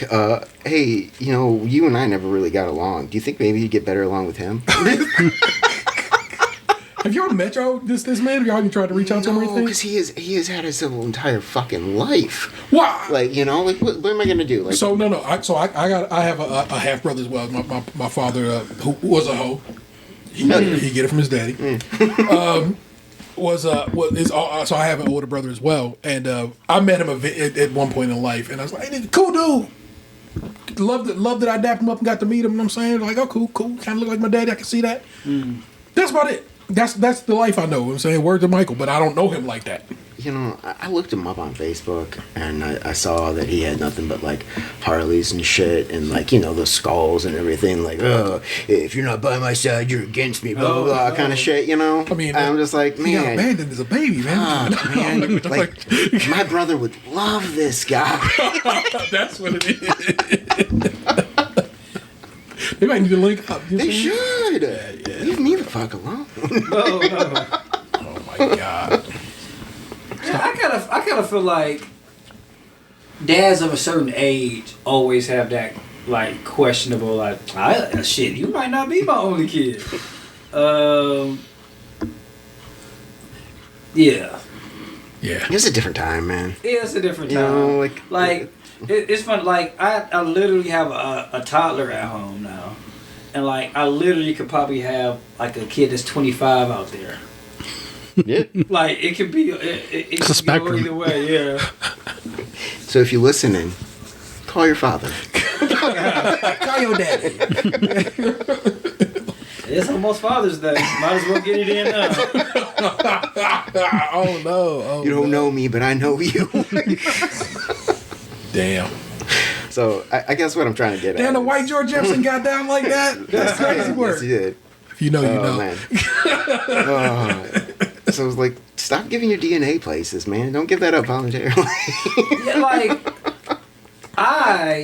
because I know, like I'm not quite sure which serial killer it was, but like most modern, like they been getting caught because of their family, not because of them. Like they kept their shit tight, like the X-Men killer be like, oh, I leave a cross in your chest. They'll never know what's me. And then, like 30 years later, your dumbass brother like, Am I Irish? how much Irish am I? Oops, I already know I'm 40% Irish already. But then you get your brother caught. Like I trusted y'all. Yeah, man. I don't want a DNA test. Guess what? I'm African and I know it. I truly do know it. so it's like I need information. But I'm always like, What kind of African though? what if somebody I know committed a crime and I'm the fucking reason they get caught? I ain't spitting in no tubes, my guy, just cuz. Yeah. I don't even want to know. Because then it's like, turns out, oh man, your cousin was a murderer. Like, damn, caught that off of me, eh? But I went down to my family. My family probably has done, not my family, not my nuclear family, but my extended family probably has done them tests. I bet you if I go look it up, I can probably go ping it out and find some people. Yeah, my niece did one. Yeah. And it was like, she was like, wouldn't you want to do it? Isn't it cool how much African I am? I'm like, Bro, yes, it's cool for you, but that's just not my thing. all it says is I got brought here via South Carolina because we all did, and that's terrible. So you know what I'm saying. So no, I'm good. I don't need to know that. You know what I'm saying? And I don't care how much Irish you are. I mean, it's cool. I mean, because I know, like, I guess the cool part is like if you got enough Irish in, they'll let you get citizenship. Yeah, true indeed. Same for Canada. Okay. And be a police officer. Or a firefighter. Like a copper, see, yeah. Special baton that you can just... Yeah. Yeah, isn't this how a lot of athletes get on like the Olympic teams? Oh, they find out because that, they go play for those countries, right? Yeah. Yeah. Because like somebody we got end up playing for China, and it's like, oh, come on, man, you been from here? But like, nah, man, my mama from China, and it's the direct lineage, and so yeah, goes down like that. Victor would be honest. Isn't Miles Garrett's girlfriend like that or whatever? There's like one of those skiers where she's like from California, but her family was born in China, so she like reps China in the Olympics or something like that. She definitely ripped us in the Olympics. There's some case like that where like, I'm saying for sure. Yeah, there's somebody who like definitely was raised, reared, did everything, and all they training here. Like I'm about to go ski for the Chinese. they just see the future. They know what's going to happen. They want to be on the winning team. Anyway. Thank you for sharing that with you. Stop sharing your DNA. Voluntarily, you know what I'm saying? You've got conversation stuff. You know, that with me. And that was a wild time. A wild time. Box, I throw the reins over the show over to you. It's time for a little story time with Lunchbox. I hope it's like the Wonder Years where like you got me like playing in the front yard by a white picket fence, and then you know, like me looking lovingly into like my crush's eyes as I kiss for the first time, and then all of a sudden I'm getting on a boat to war. And then, I thought it would involve books in some way, you know, story time, but you know, damn. wow.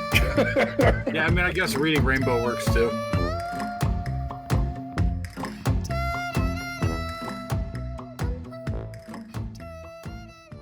To be honest, I didn't prepare anything. Didn't expect you to. Yeah, I just want to be able to say it, and then I'm going to put the video here. Oh, I'm telling them that I didn't prepare anything. You already knew. That wasn't a story for you. I figured, you know, the last show I would just riff off the top of the dome, which is what I've done for like the last like 300 episodes anyway. So why change now? You know, the rest of these guys might lie to you, but I won't.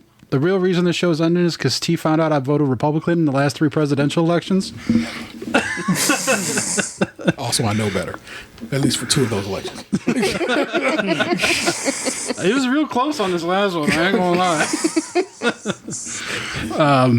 But I guess like it's a little bittersweet.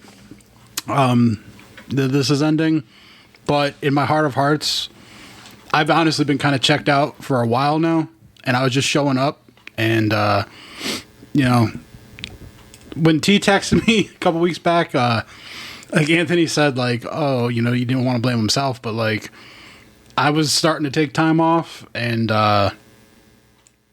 it kind of helped to contribute to like pushing it over the finish line. I think of I was calling a day on this, and when I got that, I woke up. So I slept until almost noon that day. So like T texted me, and I didn't see the text for like an hour and a half because I was out cold. I went to bed at like 4 a.m. and I woke up and I read it, and I was like, yeah, I knew this day was coming.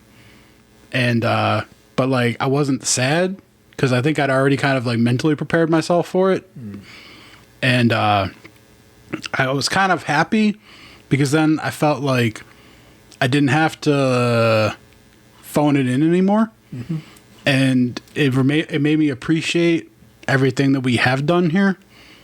Like just years of like consistency, like never really any fighting on the show. Things have happened, but you know, we try to grow as people and, you know, move forward. Yeah. And it is crazy. Like this really is like a giant time capsule of sorts, because when we started this, I was in my mid-20s, and now I'm a fucking 40-year-old man with half my hair, and what half I do have is all gray, and still at the same job that like I just fell into, and don't know if like that's still going to be my future, or if I'm going to at some point decide to do something else and just take a risk, or a lot of life to left to be lived, hopefully. Yeah. But it's cool looking back on the audio version of the life we did live. Yeah. And this show has like given me a reason to stay connected to people, but it also introduced me to new people that like I didn't know would care about anything that I was doing, or any of the ideas I had or opinions I had. But then, like, you know, having people reach out to you for various things on the internet, like strangers that like eventually aren't strangers anymore because you talk to them enough, but just meeting people that I would have never have met otherwise that like gave a shit was weird to me, but like cool at the same time. Yeah. And so I appreciate all those people, especially April. You were always very kind, and it was nice hearing the things you had to say, and being there when people passed away, and I appreciate everything you said and did. It didn't go unnoticed. I always enjoyed doing this show, but one of the things I'm always proud of is the fact that we were able to change when we needed to. Yeah. Like we pivoted so many times for so many reasons, but we kept going, and that consistency I don't think a lot of people would have done. So I'm proud of us for that part. Like doing those 2-a-days back in the day was so tiring. Because like back then I lived on the other side of the moon, so like we would finish up around fucking midnight. I'd have a 45-minute drive home, and then have to get back up and drive all the way back downtown for work the next morning. Like that shit was rough, but it was fun. And thankfully, you know, we were still younger back then, so it was a little easier. These last couple of years where we've been doing it like over basically like Zoom equivalent in my basement, and then we get off around midnight, and then I gotta go upstairs and go to bed, and I'm still tired the next day. Yeah, they don't hit the same. Yeah. Like I'm just stretch out on this couch right here. Yeah, there were so many nights where like I was into the show, but then like the entertainment segment would go like 25 minutes. And I'd be like, all right, damn, we don't got to name down every video game. Let's wrap this shit up. But that like was the fun of it all, and I'm sure there'll come times where like I'll miss that we're not doing this anymore, but I'm never gonna forget the good that came out of it and all the fun times, and I hope everyone out there appreciated it like I do. That's what's up. Thank you, sir, for that. All right, one last tea time.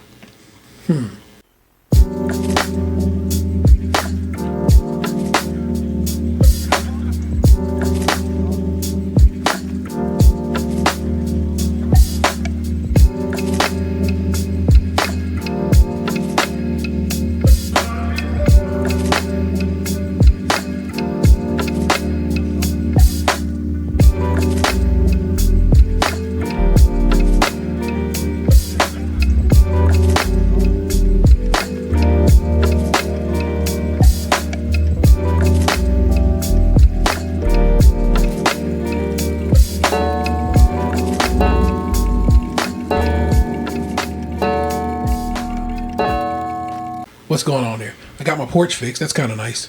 Let's see. Couldn't have waited until after 600 to get a new porch. I drove up today and I couldn't find the house immediately because I didn't see the crumbling steps.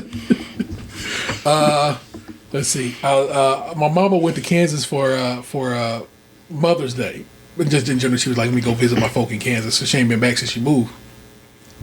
And my brother hits me up. I was like, hey, man, can you send me a little money? You know what I'm saying? I want to take mom out for Mother's Day. I'm like, oh, that's cool. Yeah, I'll make it happen. So I'll have Vanessa like hollers at me and we make it happen.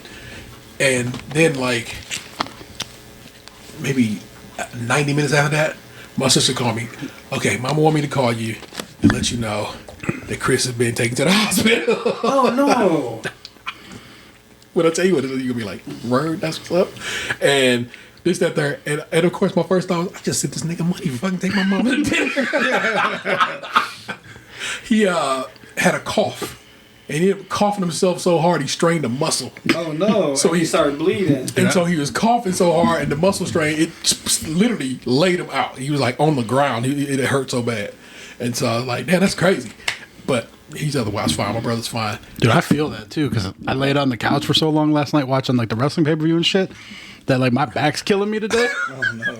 Like my hamstrings are all tight and shit, and so like I'm struggling. It goes down. It goes down with the best of them. Us three, you know what I'm saying? Sorry, man. Dude, I get it. I appreciate it that I'm here. Carl Tart and his improv group is doing a show in Pittsburgh coming up here soon. If you, by the time you hear this, it probably would have happened because I don't know when I'm going to edit this. Truly, I don't. It's live. The one's watching. Oh, yeah, okay. So, if you're watching this live and want to go check out my man Carl Tart and the big team, June 10th at... Ooh, what's the name of that spot? Yeah, I need to know the name of it so my person at home don't think I'm just lying and creeping the Pittsburgh. Bottle Rocket Social Hall as where it's going down 1226 Arlington Avenue, Pittsburgh, PA 15210. That's June 10th, 8 p.m. Doors I think is at 5 for some reason. I'm like, why the hell is doors that early? When I'm gonna holler at Carl, I'm like, do I need to come through early and show you love, or do I need to stay late and show you love? We'll figure it out as we need to do. But we go. That's the homie. You know what I'm saying? And I have actually met Carl in person before, and Box has actually talked to him. Via I interviewed him. Yeah, via Streamlabs, which we're talking over to you right now. Talked about sports, shoes. Yeah, art. Good dude. And so we wanted to go show love because if he's gonna be that close, we gotta go check him out. And so I asked these fellas if they was down, and immediately they was like, yeah, we move. So we're gonna go kick it in PA, and I have to go get Vanessa a Pizza Fiesta buffalo pizza before I come home. It's amazing pizza if you've never had it. I don't know if either you ever have had it. It's amazing. I think we'll need to eat one time over here at least. It's buffalo chicken and home fries on a pizza, and they give you a real good ranch. I mean, it's no Wingstop, but it's a very good ranch. And of course, get your dip on it. It's very delicious. So I got to make sure I bring my baby home pizza because she asked as such, and I would never play her on that. Sounds like T wants to drive. I don't, but certainly it's whatever. But also, because Pizza Fiesta is kind of off in the cut in like downtown, but Pittsburgh in a way that I'm just like, how is that still here? When last we went to Pittsburgh, when Vanessa was in a film festival there, so a couple years back now, we had them deliver it, which is lovely, and we shared with the delivery with the hotel girl. She was super awesome. That lady put us on all kinds of shit. It was like, this is where you go to get boba, and this, that, and the third, and so Vanessa was like, you want anything? Because we'll order you whatever. And she asked us to get her, I think, cheese bread or something, and we did. because that's the kind of people we are, people. This is how you end up in like a amateur film with I was like just about to multiple say people. that. I held that shit in. I was like, was y'all looking for a third that night? Oh, wait, would that be if they filmed it? Would that be porn or would that be? This is I mean, so where you Pittsburgh is- sharing your DNA. Pittsburgh is very, very artsy, so that it had to have some production value. I mean, if I know your lady Vanessa over there, it's got to have production value. Well, anyway, no, we were hanging out with Vanessa's homeboy Brian, and It's a very tasteful who is ensemble. gay. So I guess that could have been a whole different kind of movie. But Yeah. and we all hung out and ate pizza and and they chatted and I just was present because. You know what I'm saying? Friends be yapping sometimes, and that's why it goes down. There's a good time to be had there. My youngest son is home from college. He's been here for a couple of weeks. He's doing well as a person. He had a good first year of school. I can't believe that's crazy.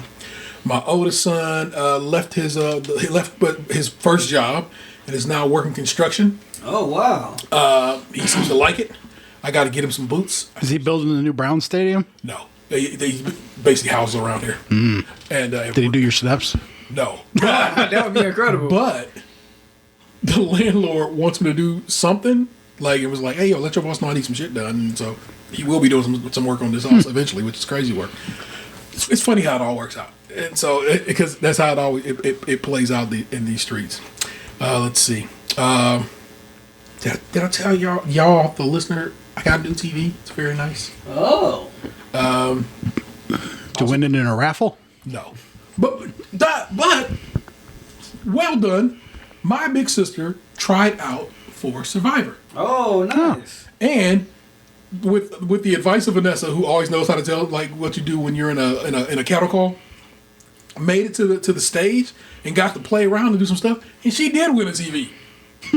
Went on with a 65-inch Samsung. That's amazing. Yeah, it actually kind of. That's better than being on Survivor. And of course, she's in the pool. She could get a call to say, "Okay, we want you to come be on Survivor." So if my sister ends up on Survivor, I probably won't be able to let you know because I don't have the means to do that. But Yeah, don't they usually have like NDAs that go for like a year or some we shit? got a podcast to talk on, my nigga. I know, I'm saying it. You got my fucking number, you can text me. You would y'all. But I'm saying like, They wouldn't know. oh, You can tell them on Crepetitia. You know, Drew's cousin won Survivor twice. Get the fuck out of here. Yeah, his name's Oscar. He does porn now. What? Oh, of course. he the one with the beard? Is it produced or is he just doing stuff with his camera? He got an OnlyFans? He's got an OnlyFans, but I think he upgraded to like straight porn. Upgraded to straight porn? I would call that's probably a better paycheck than OnlyFans. I would assume for a man. Is it, to make clear, straight porn? Yeah, Okay. yeah. Okay. Do I ever bring up pictures Not to try to that show there's anything Drew? wrong Like- with that. I just feel like most, especially in like straight porn, dudes are like a dime a dozen. This like women, like dudes are never stars unless you wear a pair of Tims. Well, he had that celebrity name attached to him, right? Okay. Because he won Survivor twice, right? I remember I come twice. the first season of Survivor, one of the ladies on that shit ended up doing a tape with the dude she married. And so that got out when this was like, so if you remember the early 2000s, everybody was dropping sex tapes. Yes. It was a weird time for the Empire.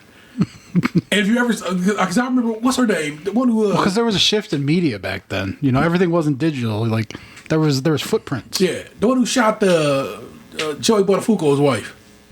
The long island Lolita. Like what kind of shot? What kind of shot are we talking here? Back. Amy Fisher. Amy Fisher. The comedian?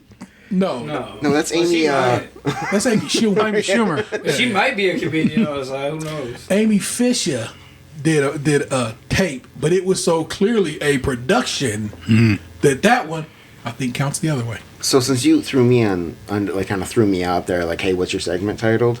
I mean, if you guys had a Amy tape, Fisher. what would your porn title be? Oh, what is it supposed to be? Your street and your pet name? Bootsy North Haven. The street. Oh my God, that'd be a fly's name though. Bootsy North Haven. I think you should change your name. That should just probably be your password. I think it would. Let's leave it at that. I mean, if you're doing the street pet thing, it would be Vivian Sandy. Yeah. Okay. So Sandy Sandy Vivian. Vivian. Yeah, Sandy Vivian, I guess, to sound more gender correct. Yeah. Is it pet then street name or street name then pet? Well, I mean, if you can flip it. Now, I'm saying for years we've been taught it's supposed to go one way, but I mean, fuck it. You know what I'm saying? If you want to be Vivian Sandy, you do that. All right, well, I'm Big Stone Ridge. Big Stone Ridge. Yeah. Often I'm over Stone Ridge in my life just now, just regularly, with enough regularity that I was on Stone Ridge maybe 2 weeks ago. Where the fuck is we going? We getting chicken. Man, hopefully you didn't record it. Yeah, mine would be very, very dumb. It would be Man. Like the street I grew up on in Soika, and my dog name was Man. Oh yeah, Man Soika. Hell yeah. Oh man. Hold it down. What is this?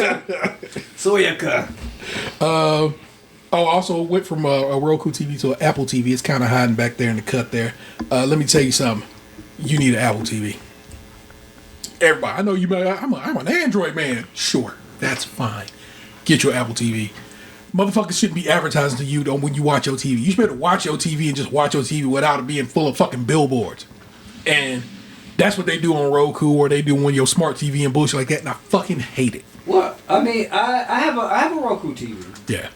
Same. I mean, I kept it. It's upstairs. The other thing just moved upstairs. Like just the platforms I use don't like. I enjoy seeing an ad every once in a while because everything else I have doesn't have ads. Like I got YouTube with no ads. I got HBO Max with no ads.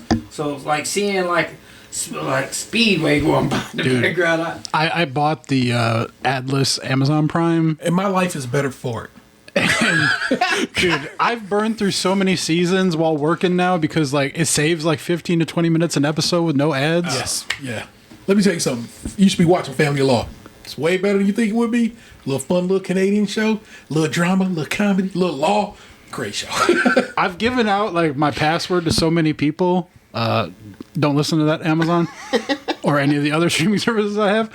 But like, I don't know who the fuck it is, but someone keeps going on my profile on Prime and like watching shit. Because like I've like ended up on like a show and I'll go to like start it and it'll already be on like season 2 and I'm like, who the fuck was watching this? See, that's crazy work. It's just like, why is you watching the show I'm watching? Yeah, Go make you a new one. And guess what? On his shit, it's a team profile. Me right there. Astronaut, black woman. Fuck with it. Now, on your Apple TV, I have been using yours. Yeah. But that's just because you already had like so many profiles. Yeah. I didn't know if I could add another one. I don't know if you can buy it. You see the little silver remote next to you? Yeah, down there. Yeah, grab that little silver one. And just push the upper left-hand button. This one? No, here, keep going. There is no upper top left. right hand. I'm sorry. The other left. Yeah. This is all right. This is a fancy remote. Like, feel the quality of that. that's Just cold. the difference between a plastic remote and a metal remote, night and day. Like, this feels like I'm in like a house where I can't touch anything because I'm too poor. The middle of the circle. Yeah, because I know on your No. Just go back. Oh yeah, just go to add and see what happened. Sign a new profile. The profile meter. Yeah, see, like I wouldn't have been able to do that if I wanted to. Okay. So then, just a little back button, and then there you go. It's very nice. I'm telling you right now, the experience with this has been very nice. Also, that remote is rechargeable. Just plug it in at the USB-C. That is nice. I'd lose that within 5 minutes. So like It's so tiny. on your profile, so far 5 the only. minutes did not. Oh wait, I know how the fuck did I end up on YouTube? Just click the. If you click back, there you go. So you got all kinds of shit you can go into. So can you still watch the Roku programs though, or you just? So I have to watch Roku now, which of course literally the show we're working on right now. I have to watch it on my phone, but it's not casted. It's different on Apple. In this case, I have to mirror my whole damn phone, and so I go to whatever and go look at Roku. But that's my whole damn phone right there. You know what I'm saying? So stop mirroring. Boom. But it's real dope, man, and it's a couple of bucks. I'm gonna be so real with you, but it is well worth it for the way this thing works. That remote, which only has 6 buttons. What is that? 1, 2, 3, 4, 5, 6. In the circle. We'll call it 10 if you count the. So just kind of take your finger across that circle. Oh. Yeah. It's very nice. Also, Unnecessary but fancy. no, it's how you will fuck up the most because I'm rubbing it and it's getting arousing. Exactly. Well, no, what it is I'm trying to click on something and actually catch just a little bit of a slide, and I'm like, oh, I clicked the wrong thing. See, like this is too sexual for me. And I'm being honest, like I couldn't sit here and just like. I feel like I'm gonna start just. That's why I don't do the swiping. I do the press the click. Press the remote click. So that's why I just that wheel also clicks, and I just do the click portion of her. That's how I was doing it. That's because I have an Amazon Fire TV that I use, and so like that's what I'm used to. But this like sexualized rubbing is a little too much. Yeah, so I think it's very nice. I'm telling you right now, get you an Apple TV and wait a little bit because Apple has new stuff coming out here. I believe in September, so they might upgrade that bitch. So that's kind of nice. I thought that was very lovely as well. I don't know, man. I got to tell you, I don't really do a lot. I have a very quiet life. I love it.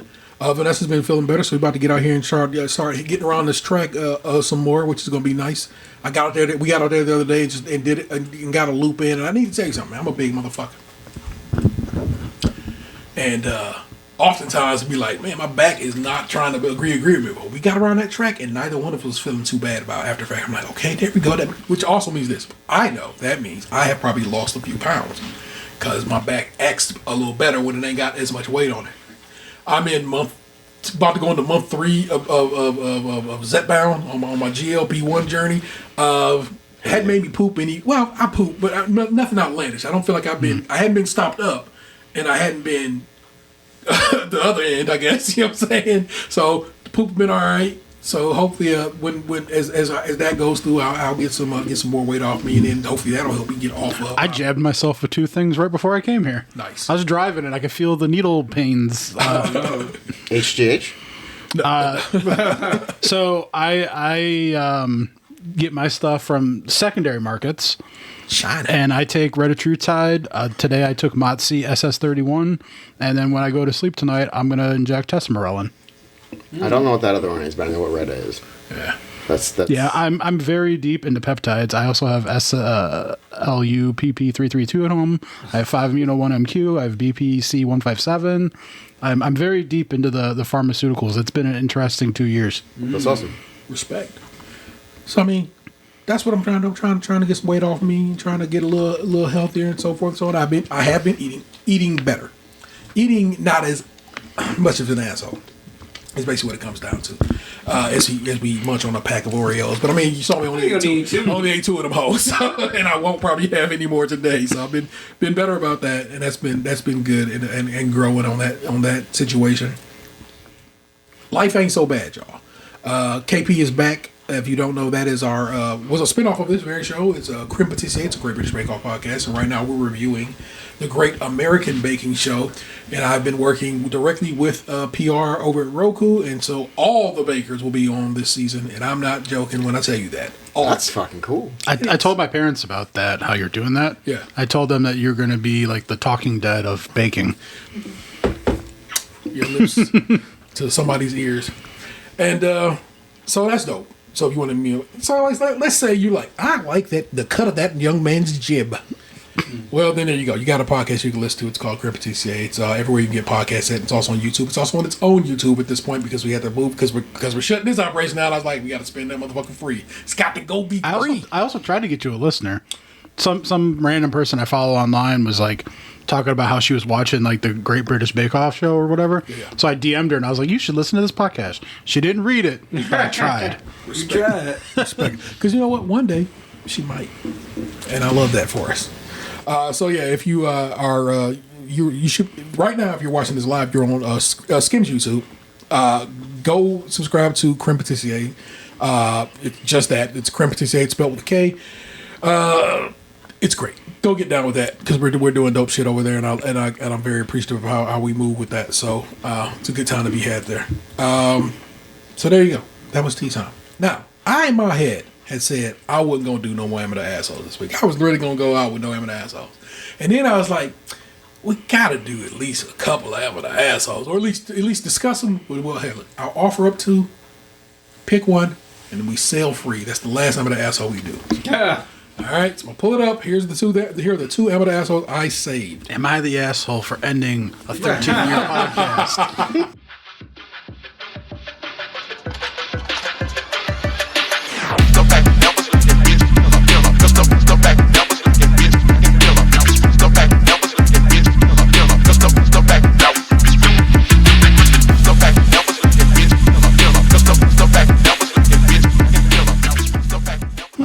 Oddly specific. You motherfucker. All right, hold on. I gotta go to save, which is like comments about where the fuck is save shit at on this thing? Save. There we go. It's an actual button. All right. I am an asshole for being the one to wake up at night to take care of my daughter. Yes, next. And then the other one I saved does not seem to be here, but I got some in here that I have saved. So we're gonna go with this one. Am I the asshole for calling my daughter's assorted boyfriends Baskin Robbins? I like that.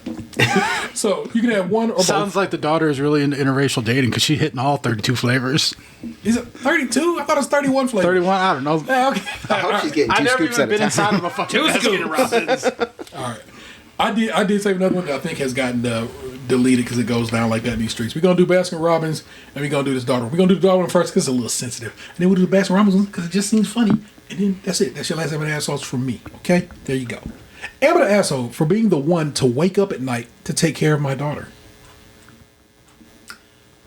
I mean, Is there any more story that goes with that this? just seems like for you to even ask that, like it kind of seems like a reason you got to be an asshole. You're like, because that's just a no-brainer. No, you're not an asshole. Yeah. I'm So, really hoping no. Okay? I'm hoping no, but you got to be yes because you run into the streets for it. This is like the fucking Princess Bride or whatever, where we're like with the poison and taking just the title, which I'll give you more here shortly, but just the title. Could this person possibly be an asshole? I mean, it doesn't sound like it. It sounds like they're fishing for attention. Here we go. Let's ride out. When my daughter was born, my daughter went through the usual steps of crying all night. Mom, who had a rough pregnancy, sometimes wouldn't wake up to her cries.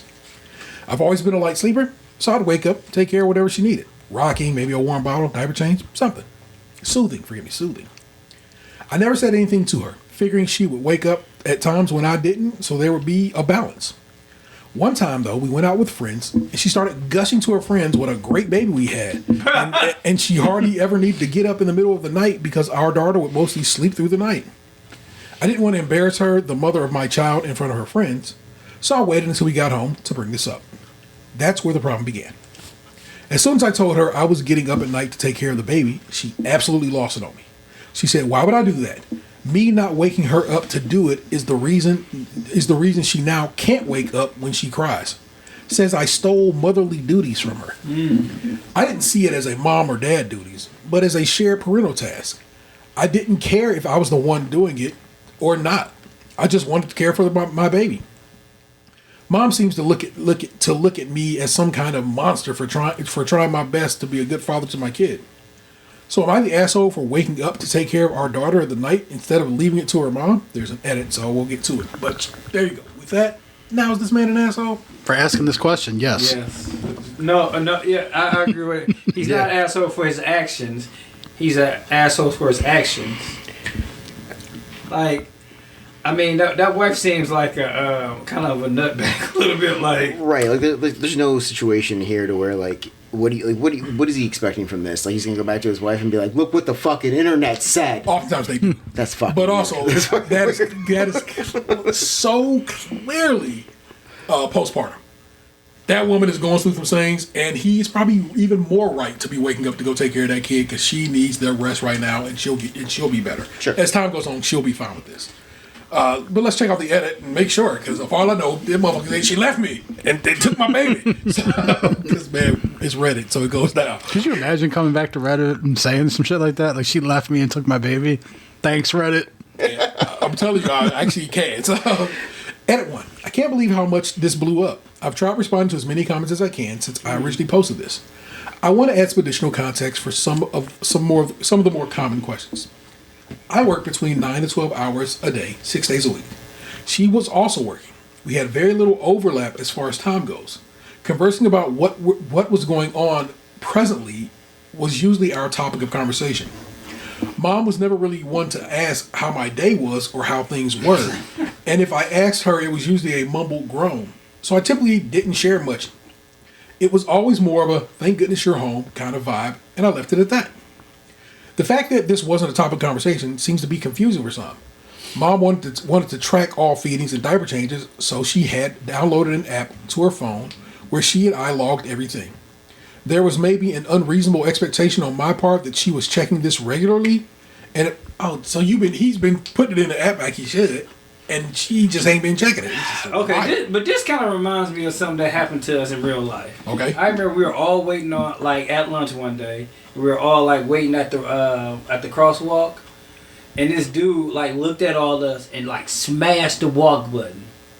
And we I don't know why we did it, but we was like, yeah, look at this hero. This fucking guy pushed the button. And we all did it, start doing it at the same time. This is what this dude is doing. No, you're not an asshole for getting up and taking care of the baby, but I logged it in. So fucking what, man? You doing what you're supposed to do. If your wife is sleeping, then she mad. Yeah, she mad about it, but at the same time, it's guess what's happening now? Well, again, Kathy, she's now she's mad at me for you're not for sometimes, especially after the there's nothing you gonna do right. Man, I'm telling you right now, it wasn't this long, so that edit came after I saved it. There's a lot going on there, and I'm not gonna read all that. It'll be in your show notes if you want to get down with it. You're not the asshole for that. Your wife kind of on some bullshit, but also postpartum is a real thing. Yeah. So trust me when I tell you, I'm not even gonna call her an asshole. I'm gonna call her a bit of a jerk because that was jerk behavior.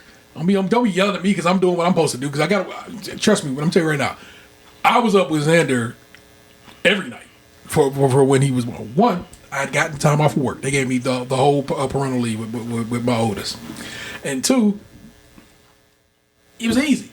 It's like, oh shit, you hungry? Let's get that done right quick, my guy. I get a bottle for you. We straight. Yeah, when they're small, it's pretty easy for the most part. They only want 3 different things. They want to get changed, they want to eat, or they want some milk. Or they just want to kick it. You know what I'm saying? I mean, if this lady keeps fucking around, this guy's going to abandon this family, and that child's going to end up going to prom with its sibling. Brother. All right, let's get into the comments here. Laugh my ass off. Okay, I don't want to laugh at your wife's feelings, but I have a boyfriend who has not gotten up at night in 15 months. Even if I ask him, there's always a reason why he can't. Always. I'm fucking exhausted, especially now that I'm working again. I'll go to bed without eating or showering because I'm that tired. So all that to say, your wife should be profoundly thanking you, and you very discreetly talk to her afterwards. You would have been the asshole if you embarrassed her in front of everyone, but you didn't. Also, she needs to know the truth, not the asshole. Okay. Yeah. Embarrassed her in front of everyone. He put it on Reddit. I mean, ain't no name. It just say mom. Oh. You want to say hi? What's up, child? You show Dad? I'm sorry. Are you? Why are you sounding like that? Are you okay? Hello? Yeah. Yeah, we're. Oh, you still sleep easy on it. Yeah, we're almost done. Yes. Yes. He's like, come on, boy. Yes. You can see me, right?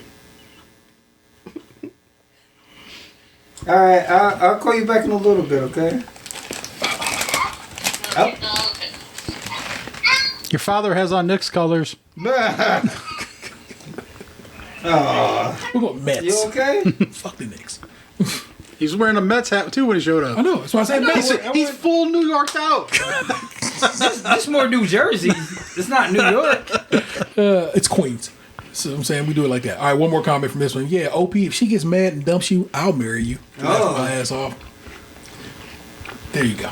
So that man, he ain't wrong. But also, chill out, bro. That's a bold claim too. Sight unseen, I'll marry you. Yeah, I mean, I feel like, especially there in my house, there was really no gender roles. I cook and clean and take out the trash. Like, where's the line there? Like, shouldn't I be able to slack off somewhere? Yeah. All right, last one. Last one. Oh. We raise one up for the amateur assholes. We do a little, I don't know, assholes high. A little butthole. Tight butthole. Tight butthole. Am I the asshole for calling my daughter's assorted boyfriends Baskin Robbins? Just with that. No, that's funny as fuck. Yeah, And definitely not. oh, okay. Well, let us see. Last time I posted here, it was concerning my son Kevin, and to be honest, a lot of you gave me really good advice. I'm very, very glad to report that Kevin not only got out of the toxic relationship in the end, but he ended up joining the army. Did a lot of growing up, and honestly, so did I. And he and I have a very close relationship, and he calls me constantly for dad advice. I couldn't be more proud of him and the man he's become. Now, on to the current situation. My youngest daughter, 17 female, already he's wrong. Don't do that to children. And I know 17 is like the edge of it, but that's a child. Don't fucking make fun of your child. Don't make fun of your child. Not in this state. My youngest daughter, 17, we'll call her Sarah, has a Disney princess-style romantic side to her. She wants her fairy tale relationship, and like J.G. Wentworth, she wants it now. You know what, guy? You might have changed my mind. That's good shit right there. Admittedly, she has the example of my wife and I set for her. We have an absolutely wonderful marriage. My wife is my best friend, and the house is always full of laughter. The problem is she wants that at 17, which I've tried to tell her is not a realistic expectation. Sorry, I had to scratch my beak there, y'all. The desire has led to a veritable string of pseudo boyfriends over the last 2 years. Don't ask me for a count. Honestly, 2 years. 2 years, because honestly, I don't know. It was enough that I had made a comment to my wife that until one of them actually has 2 brain cells to rub together and sticks around, I'm not going to learn their names, and they're going to be Baskin Robbins to me since they're the flavor of the week. Oh. You thought he was funny. It wasn't. That J.G. Wentworth had your boy. That flavor of the week, whack. They can't. You gotta punch it up like you. It's crumble. 5 flavors a week. Now I love and adore my daughter. She's incredibly sweet, kind, and has an absolutely manic, goofy side to her. She often reminds me of Gilda Radner during her SNL stint. You are old man. But in matters of the heart and actual love, she has no experience because of her age.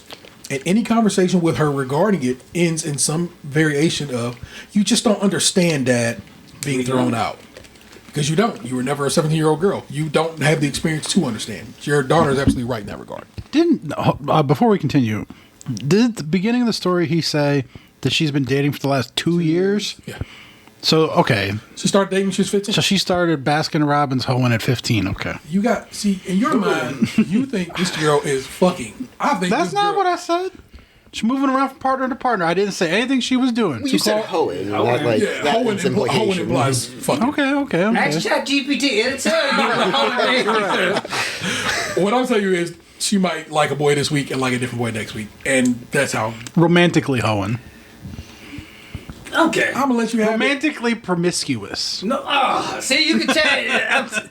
Okay, like me and my partner had a conversation about this just not that long ago. Like the different, like culturally, the difference between like dating blacks and whites. Okay. Like when black, you not allowed to say you date nobody until you 18 or out of somebody's house. I want to know what the hell kind of movies this girl's been watching. Because a lot of this, yeah, but like, that's 90s Disney. Has he been showing her like Aladdin and shit? Because a lot of like the cartoon movies for the last couple years have been about dead family members. Yes. We just had this conversation. It's always a dead mama. Yeah, Always a there's dead some mama. spirit of some family member that And died brothers. generation. Yeah. There's not like Aladdin flying you around a whole new world going on lately. Yeah, he was an orphan too. What happened to his parents? Well, his dad was alive. It just turned out he was on some bullshit. He was part of the Was 40 that part Thieves. two? The King of Thieves. It was third. It was part 3. part 3. Shit, I didn't even know it was a third one. The soundtrack on that one's banging too. It's pretty good. They brought Robin Williams back to do the voice of Aladdin. Homer Simpson did Aladdin twice in the second one. Dan Castellaneta Aladdin. Return to Jafar. Yeah. Return to Jafar. That's I just feel like it's just I think that's just a cultural difference. Like I wouldn't. You're not even allowed to say that's a pretend. To say dating is probably just the dad's perspective as well. It's also like that girl ain't dating nobody. She liked Robbie this week and she liked Tim next. That's all this shit is. And another point is, do you kind of feel like you're dating a person? Maybe like in a sense, because if you take how old is your daughter now? 16. Do you pay for the dates that she goes out on? She don't date. She don't date. But her first date. Hold on. No, I don't mean that as I don't mean that as like a sense of like a father being like she doesn't date. No, I mean that as a sense that she doesn't go on dates. Okay, But when she does, nigga, that's what it sounded like. I was like, damn man, you gonna be on that shit? You, that daughter of mine don't get out there date because they gonna try to feed her some. Because he knows boys like him are out there. But when you do take her out, Hold on. Kind of a not late bloomer per se, but late-ish bloomer. Extremely You didn't late date bloomer. either at that age, so Yeah, I didn't it's either. okay. It's right there. But what I'm saying is, when you take her out on her first date, she's probably not gonna be paying for it. No. Like you gotta Better pay. not. But Like, you the definitely gas? will have been like, here, baby, I'm gonna put 50 in your pocket just in case. I'm gonna give her motherfucker's money as a trash. just in case, right? Like you probably gonna either pay for the Uber or pay for the gas in your car. Mm-hmm. Like the coffee that they drink. Well, the coffee that she probably drinks. Like the movie. Like you pretty much paying for the date. They're not paying for nothing. In this society, though, that's going to continue on for like at least 2 decades because no one can afford to buy their own shit. So, like, it's really going to... It's an interview to find out if this man can move into his house because they're going to be there until they're 29. If these cookies showed us anything, America's back. If this motherfucker is gonna get these fetid calves as this dowry, he needs to show me he's worth. Get over here, do some landscaping. Yeah, right. I'm telling you right now, because they're like, bruh, you gonna be dating my child? Okay, I need you to be. Look, you gotta wash my dishes or something. You gotta come through with a. I came through with some pizzas, Mr. Man. Thank you. Good shit. I will disagree with you on one thing that you said. I will make fun of my children.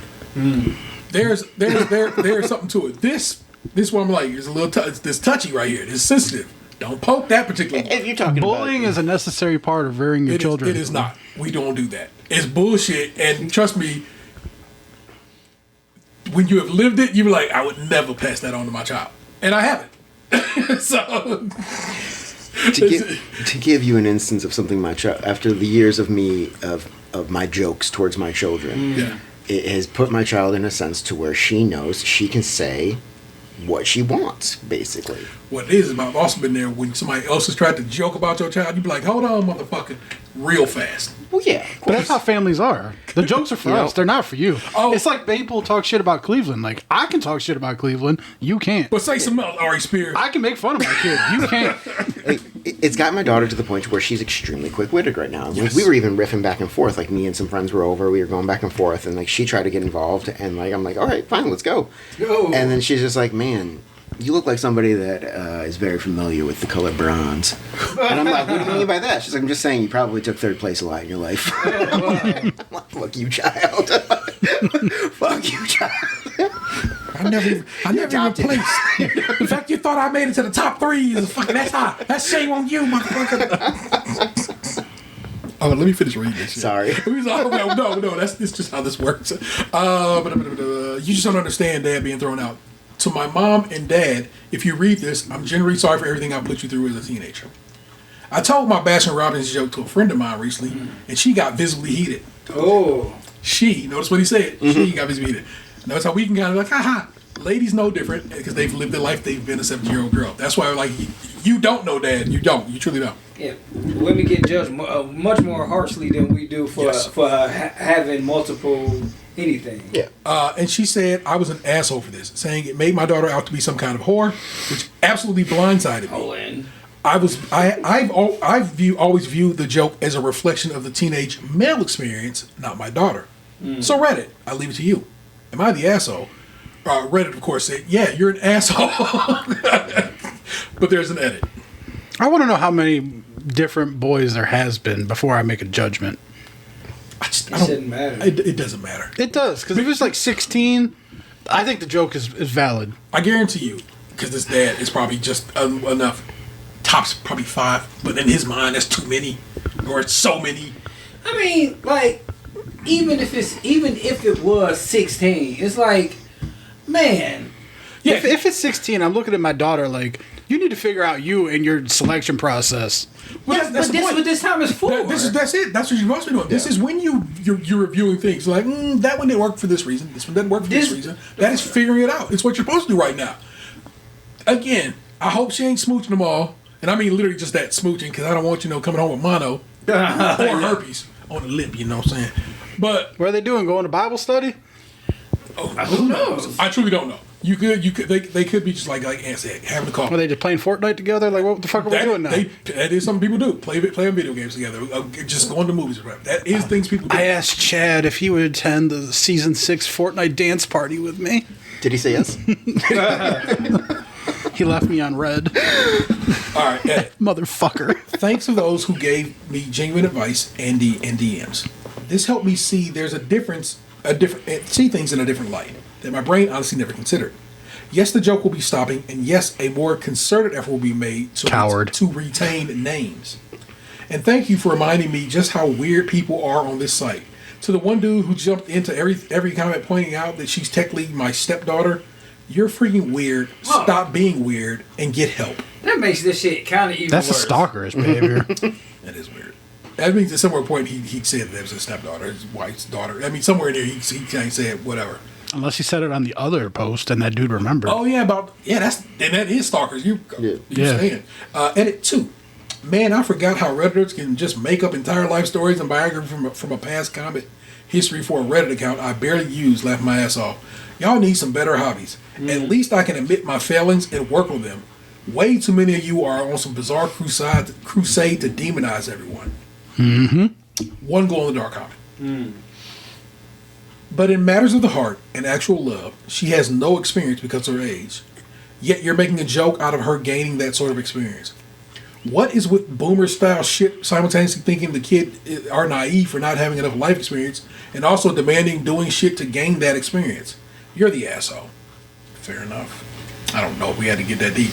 Like I said, I said he's an asshole. I said why I think he's an asshole. That stands. It's unnecessary behavior. He's a caring asshole. Trying to be. Because he's looking at it through an adult lens. Yes. This she's trying to gain experience, and yes, it might not be the right way to gain that experience, but how does she know unless she does it for herself? Yeah. So we hope for the best for them. And then he kind of figured out, was like, you know what? Retire that joke, put that on the shelf. I can see why it came off the way it did, and we keep motherfucking moving. And Reddit just got weird afterwards because Reddit is weird. They just are. They're just weird. That was your last Am of the Asshole. Hope you enjoyed it. You know what I'm saying? If you have an Am of the Asshole that you want to share, go to Reddit. Put it on there. There's a whole site for that kind of shit. Do that. But don't tell us. I won't be there to accept the information. I mean, the email address will be there, so I can't really not say it's not going to be there. But He'll still reply. All right. So for our last little entertainment situation, I asked these gentlemen to name their favorite one of all these things. That way, everybody had one for this go round. Ant got the book out. I looked for my Ooh Kill 'em book, so Oh no! I couldn't find it because I was sick when we moved, and a lot of my stuff I still haven't found. Just in a box in the basement somewhere. We hope. Or stolen. Who knows? We hope. That's all I got. Who wants to go first? Cause I got a lot of stuff. And I know lunch will be ready to go. It's almost midnight now. Well, I read the text message earlier. I didn't write it down, so I would just need to know. Okay, so the list is watching. I guess I can pull my phone out. Yeah, watching, playing, reading, listening. Well, there were specifics that was in the instructions. Yeah. Well, since you look at it was all right. It was favorite show, movie, book, album, game, and podcast. There you go. So I can tell you, favorite show, Psych. Favorite movie, Jurassic Park. Favorite book, The Hobbit. Favorite album, Toxicity by System of a Down. Favorite game, the original Halo. Favorite podcast, Pardon My Take. Okay. Which I don't listen to because I don't listen to podcasts anymore because I've been working from home. But when I did work in an office and had a commute, I listened to that amongst other things. I didn't get the podcast one. You never told me that. Oh, sorry. Go. Okay. Favorite show? Bob's Burgers. Favorite movie? That one's a bit more difficult. I don't really have a favorite movie. That's okay. Truthfully. Book, latest one I think I've read that I really, really, really enjoyed was Someone You Can Build a Nest In. Okay. Game, Baldur's Gate 3. Album, Gorillaz, Demon Days. Okay. I'm a Plastic Beach man, but I understand. Plastic Beach is great, but Demon Days is that special place. Fair. I just recently found out that the Gorillaz guy was the one who sang that song in the 90s. Woo! Oh, you just heard that? Yeah, I had no idea that was the same guy. And I've listened to both of those things. From the guy from Blur. Yeah. All right. Box, Ant, you ready? Sure. All right. My favorite shows, Flea Market Flip. Yeah. Like currently Hacks and Abbott, and all time I guess would be The Office. I could probably watch that anytime except for Scott's Tots. My favorite book is Hearts and Atlantis by Stephen King. My favorite game or games, Red Dead 2. Pretty much any GTA game, and The Warriors on PlayStation 2. My favorite album, B by Common, or I'm Still in Love with You by Al Green. B, 21 years old yesterday. Yes. My favorite podcast, of course, SKiM. The Inconsistent podcast with Rob Hayes. The Mundane Festival and My Mama Told Me. My favorite movie, Thor Ragnarok, Step Brothers, and Pee-wee's Big Adventures. Word up, word up. All right. Oh, not done. Okay. My favorite store to go to, Ollie's or Ross. Okay. My favorite cookie is oatmeal raisin. My favorite color is orange or yellow. My favorite smell is mint or vanilla. Okay. My favorite year is 2008. My favorite sandwich is either a chicken parm or a turkey sandwich. Who's Parm? Chicken parm? Who's Chicken Parm? See, that's the thing though. I can never find a good one, so I'm still searching. Fair enough. My favorite car is a BMW G-Class, and my favorite pizza is cheese. Okay. All right. Ooh, kill him. I wish I'd have found that book. I've been looking for it. My favorite show is Ted Lasso. So good. It has become my comfort show in a way that I think y'all don't understand. I watch people watching Ted Lasso on YouTube all the time. Are you fearful of the new, we're calling it season? Yeah, season 4. Okay. No, not at all, because it's like they bringing back who I need them to bring back, and the people who aren't. I mean, it's not whatever. He's gonna be coaching women's soccer. That'll be a fun time. And if it's not a fun time, I got 3 seasons of a show that I love already, so it's all to the good. But we just don't, we pretend this one doesn't exist. Yeah. The Matrix is my favorite movie of all time. It's the first thing I played on this new TV. As I sat down and I was like, we're going to put this bad boy through its paces. Did you see the Cosm Matrix experience? Nigga, I can't wait. Because you know, we get the Cosm down here, and I know it's going to be one of the first things they show here. So as soon as tickets go I saw they did a Harry Potter one. I can't wait to go to that. God, the capsules all around. I don't really try to support J.K. Rowling in any way, shape, or form, but I get how that would be amazing. Mm-hmm. So yeah, I definitely want to see the Matrix and Cosm when they get that all built up downtown here.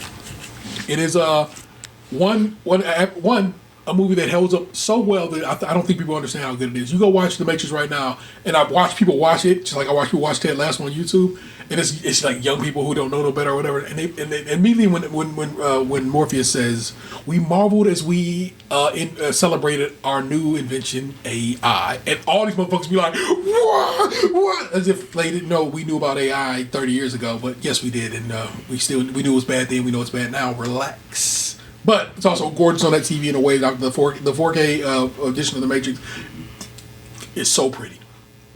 It's like, I know you're like, ain't that movie just dark and this and that? I'm like, no, when you see proper color grades and shit, and it's just like The Matrix is The Matrix, and you should be fucking with it. Saw Speed Racer over in that, what's that theater over there? The one with Matthew Fox? Yeah, and orange, silver. Yeah, the silver screen cinemas. It was the only one that was playing it locally on when it had its little theater running. So me and Xander went to go see it. Speed Racer 4K is insane. Is that with John Goodman? That one? Yes. Yes. Yes. One has become a cult classic in the years since it left theater. I know a lot of people. I've never actually seen it. A lot of people didn't fuck when it first came out. It's so anime. I wasn't a Speed Racer kid, like with the cartoon. I never cared, so I never bothered to watch the movie. Because I know you kind of move with anime. I'm not saying you're a huge anime fan, but you fuck with anime. This movie is just anime as fuck, and I think when you, because it's on 4K disc now, you can go buy it on disc now. I'm waiting on mine to show up. it was gorgeous, and it was so gorgeous, and I was so happy to sit with Xander and watch it. It was a great time to be had. Man, I need to ask ChatGPT where Matthew Fox has been up to. I think like he messed up his career here in Cleveland. Like, Oh, yeah, didn't he get into a fight with someone or he got in a something? fight with somebody on the bus during the Tyler Perry movie. That's crazy.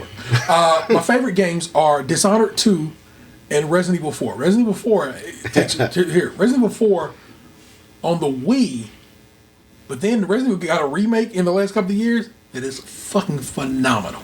And so both the old school Resident Evil 4 and the new school Resident Evil 4, some of my favorite games ever made. But Dishonored 2 is that shit, and I wish more people understood and got down with it. I was literally playing it the other day. I'm like, that's Dishonored is that game for me. You know what I'm saying?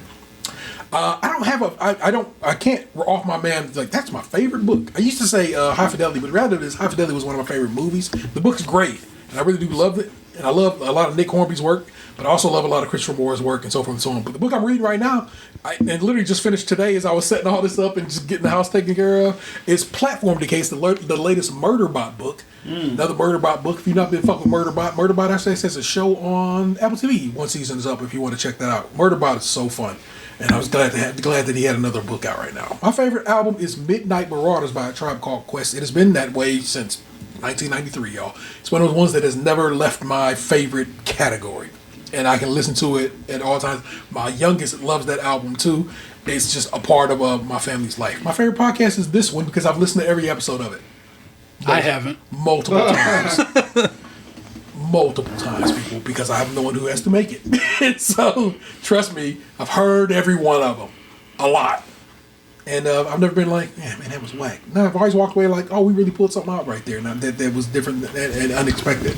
So my favorite podcast is, of course, Stage Crunchy. If you really want to know another one I get down with, it's Doughboys. It's my shit.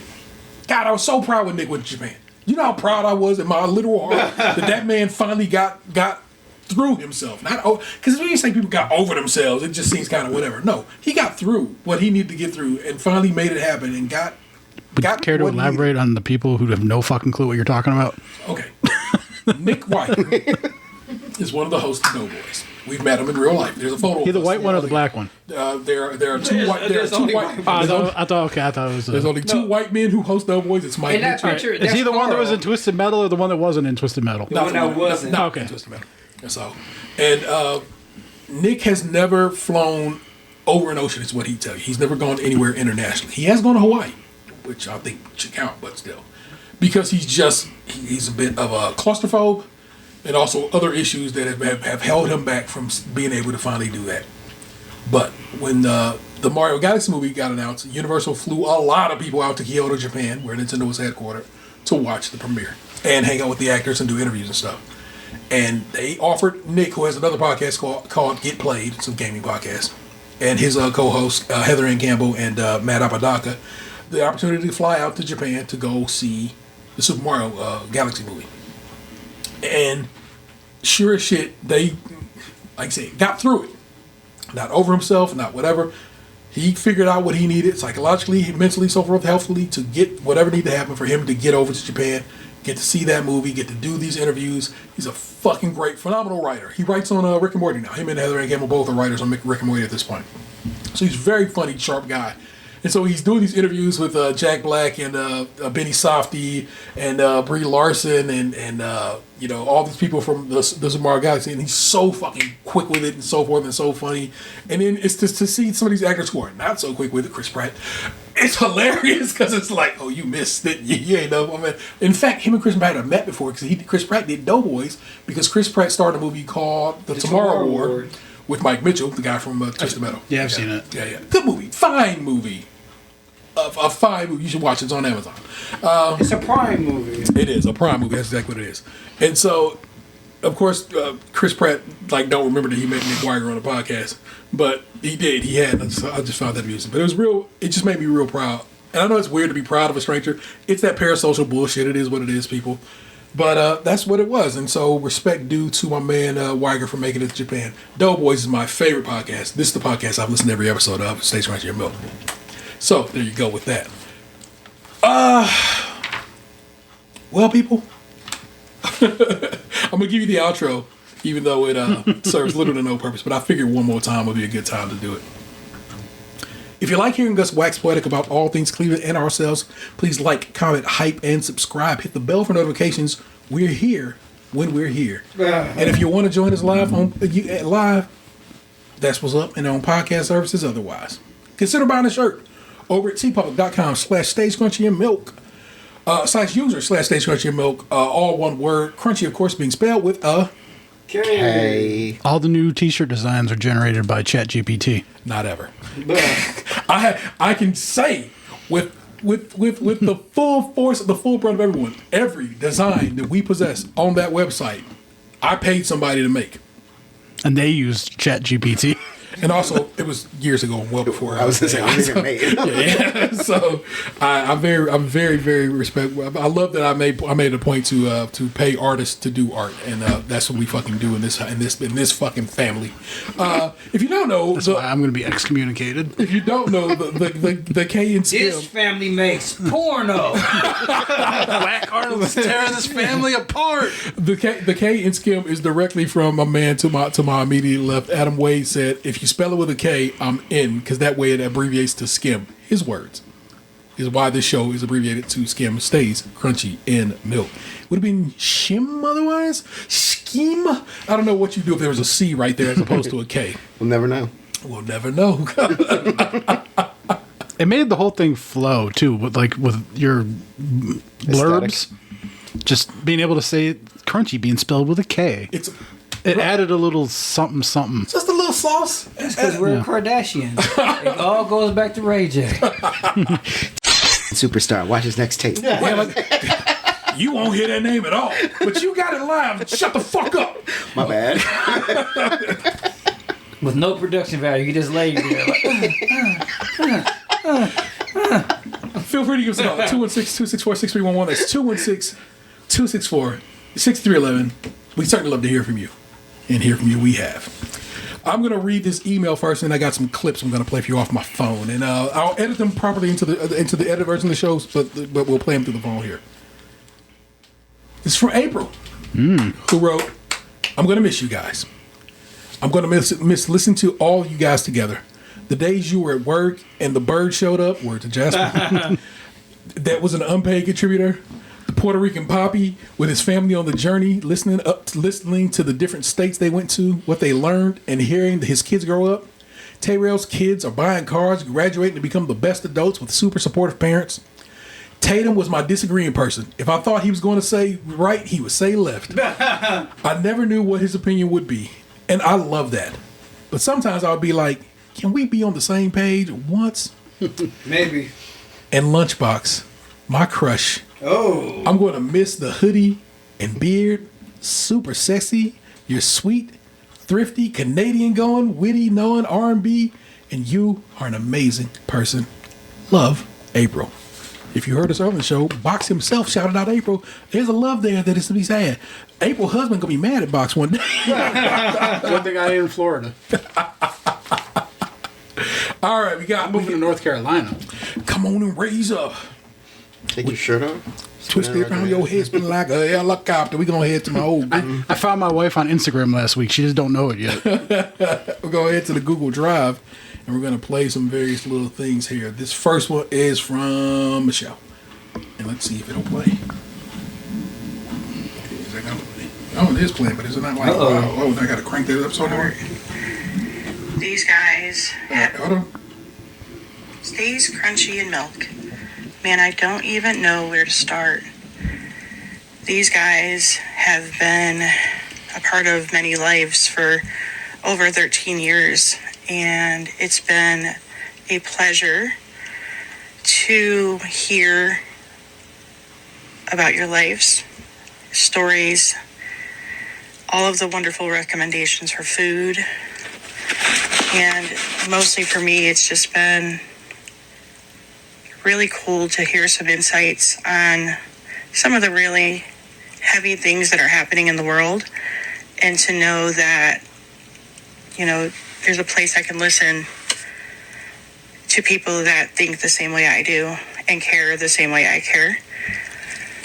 It's been a joy to listen to you all grow over the last 13 years. watching your kids grow or hearing your kids grow, hearing about all the stories of your lives. You all did a podcast on my wedding in 2021, which was pretty cool. I love you all.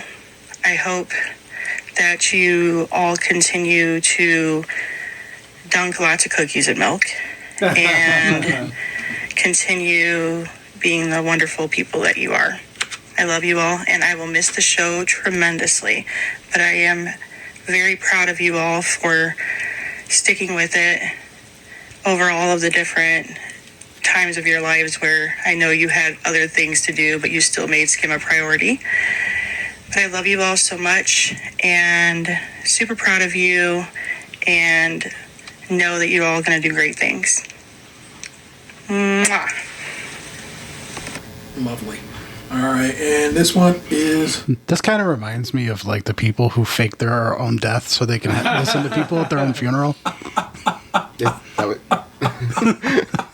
like fucking Mona Lisa Saperstein and John Radfield right now. oh my god. This is from the homie Rachel. I think it's only like 19 seconds, so this one actually should be really quick.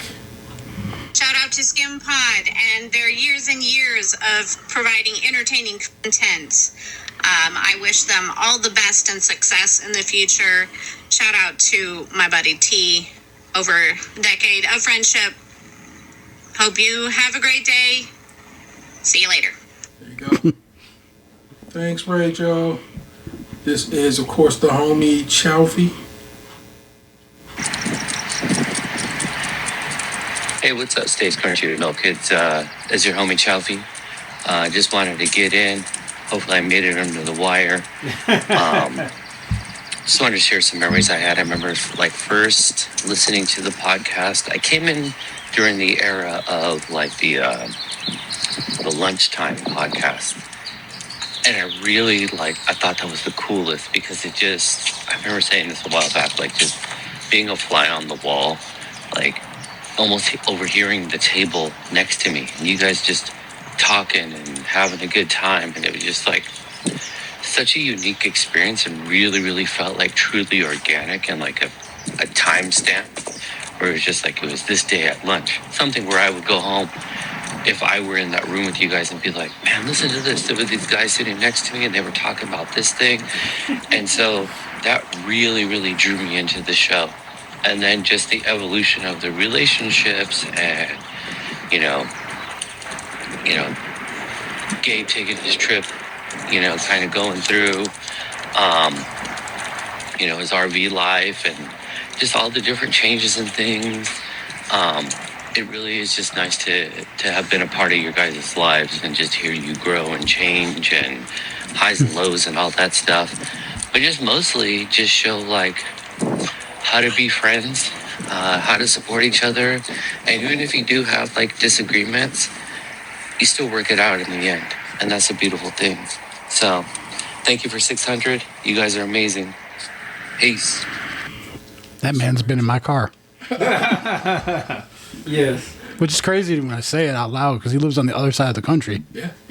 But he's been in my motor vehicle. Yeah, we had Pequods with him. Got Pequods. That's on my list of questions for one of the guests this week because they're from Chicago. Go ask about pizza. It's all good. Last one. It's the homie Nick Jew. Maybe it says it's still processing, but I know that's on my phone in another way, so we're going to skip off of this one because apparently that didn't download properly on the old Google Drive. Basically, I had to take the shit, upload it, and then download it. So Google Put Drive my game down, flip it in reverse. is one of those.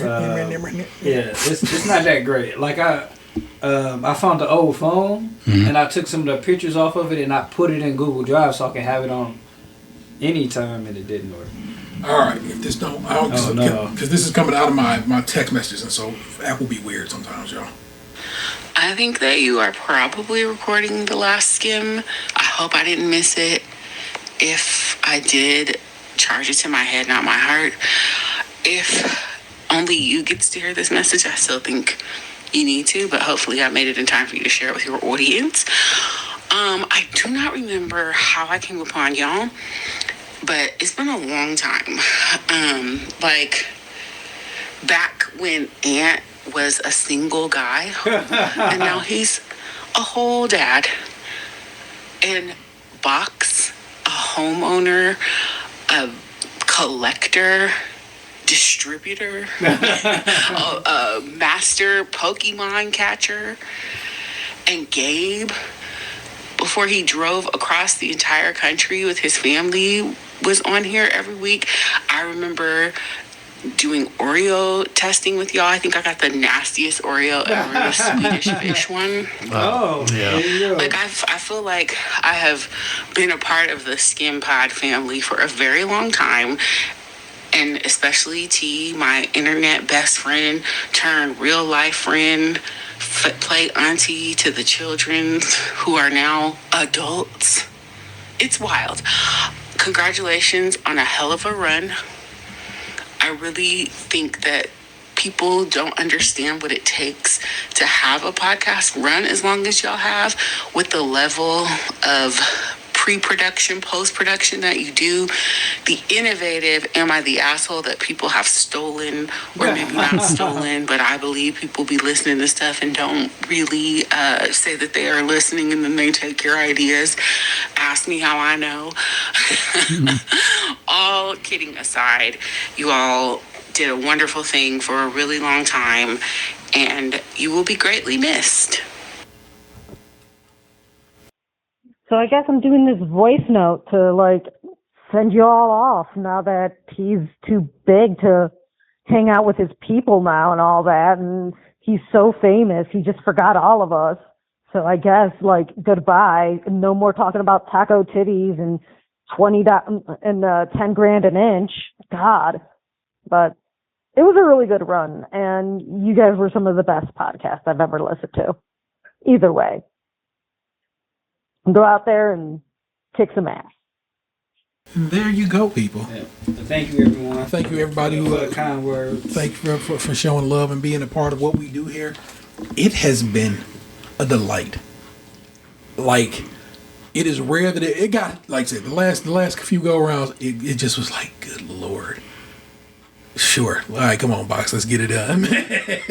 Yeah, it was a struggle. The ones we do in the house are always great. When I be like, all right, let's come and do it live, always a good time. But the ones we was like... Yeah, you and I in our basements, or your dining room in my basement, by ourselves for the last, like... I was just doing it to do it. We do it because we do it. Yeah. We were committed to our ideal. We were committed to the notion. We said it's like we said we'd be here, and we were. We made a commitment and we stuck to it, but yeah, it was tough. It was, but like I said, even on those tough ones, it was me talking to one of my best friends in the world, having a good chop it up, making sure he was well, and making sure I was well. And just sliding through and doing the damn thing, man. I think that is something that's so brilliant. And it's like, I worry, like, I ain't gonna talk to him as much as I used to, but I'm like, we're going on a road trip next month. What the fuck you talking about? Like, then after that, we won't talk to each other. I only got to pretend for another 3 weeks. But I know how great this has been. And clean as day when and me in an aisle at our job when we used to work in an office, and he like, I don't know this name. What about Stage Crunchy Milk? And it might as well have been a lightning bolt that struck me right then and there. I was like, hell yeah, Stage Crunchy Milk, because I'm a guy who grew up, with my man Captain Crunchy yelling that out. You know what I'm saying? The whole point was it stayed crunchy milk when most cereals got soggy real fast. He had enemies that were called the Soggies. Does this mean that it took 600 episodes for us to become soggy? I mean, we're still crunchy. We were crunchy for a long fucking time. We're just not crunchy in milk anymore. We're crunchy in bourbon. We go to Box with this idea, and Box like, I don't fucking know, man.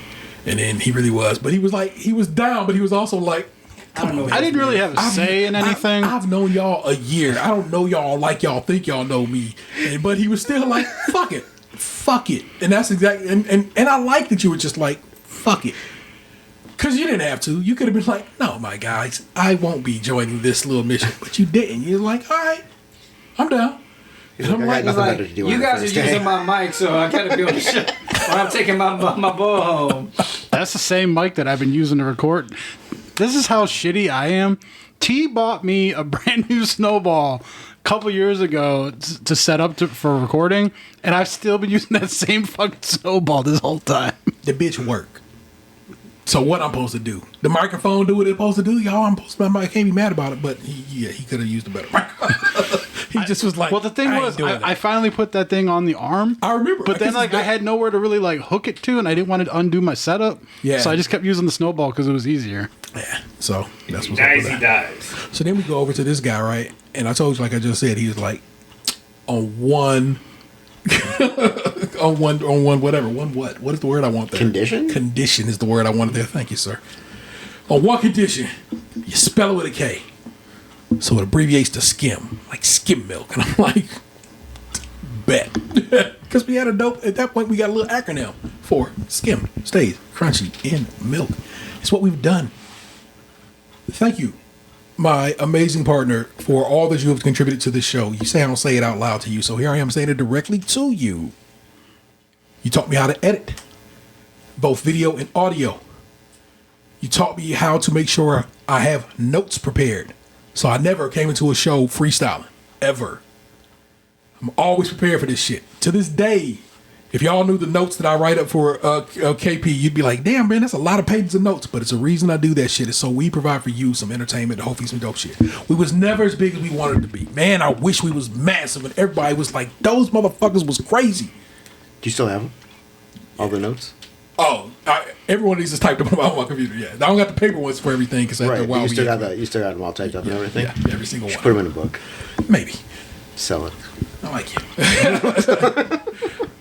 But it was there's a point to it. You know what I'm saying? It was so we made sure, even if we weren't massive, those who did get down with us and support us and show and come through would get a good meal. It's not quite breakfast, it's not quite lunch, but it comes with a slice of cantaloupe at the end. You don't get what you get at lunch, but you get a good meal. Fucking cantaloupe. I always have to do a Simpsons reference. It's been a thing we've been doing unintentionally, but kind of intentionally. You know what I'm saying? So if you see a little gif in the video edit of this show with my man talking to Marge about eating a good meal, I only really know the seed and feed.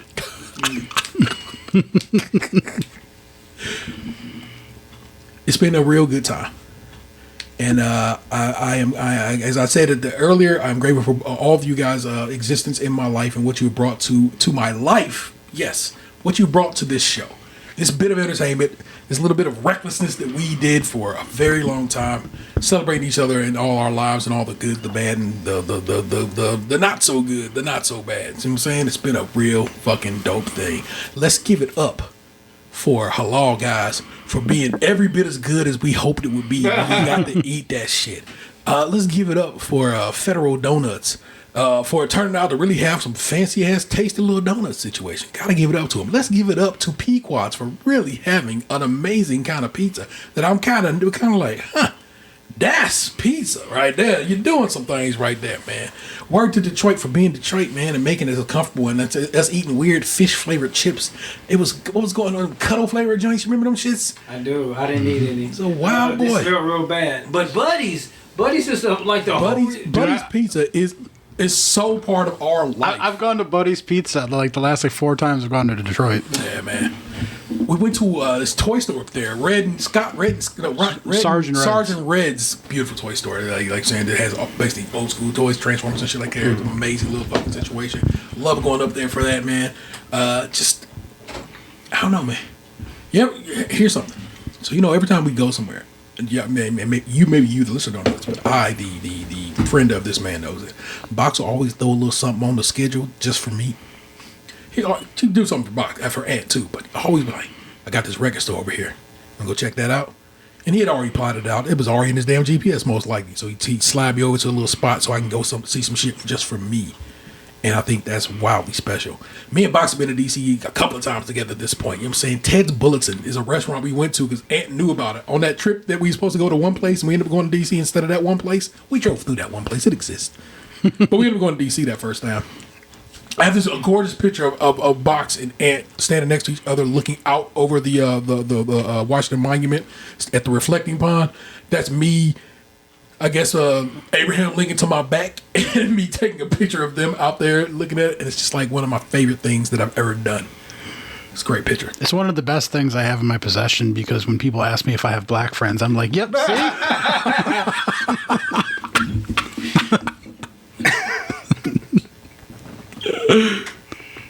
This is us in front of Martin Luther King. Oh, yeah. We got that one in front of Martin Luther King. It's not as good a picture as it could be. We needed somebody to take that picture for us, but we worked it out. We did have someone take that one. I thought we took that picture. I thought we just did the reach. Somebody took that for us? Yeah. They not good photographers. The dude It was who a took stranger. It's not like we did, you know, like... Hold on. Because the dude who took pictures of us in front of the Rocky statue took 1,000 pictures, and we didn't give him a dime, and he was not happy about it. That man expected to be tipped. We did not tip him. You guys have made some enemies through the years.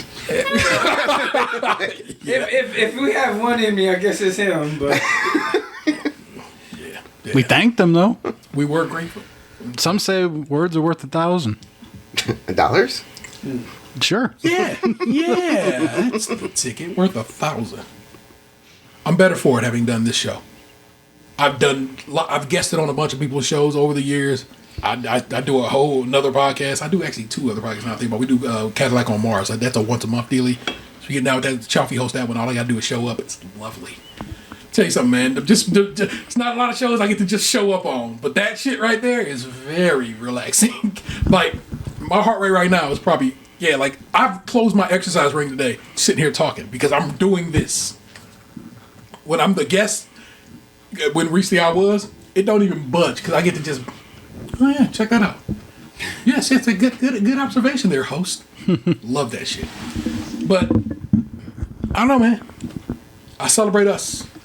I celebrate Stage Krunchy and Milk and all it's been. It's to tell you straight up, I'll never do it again. It would be a goddamn lie.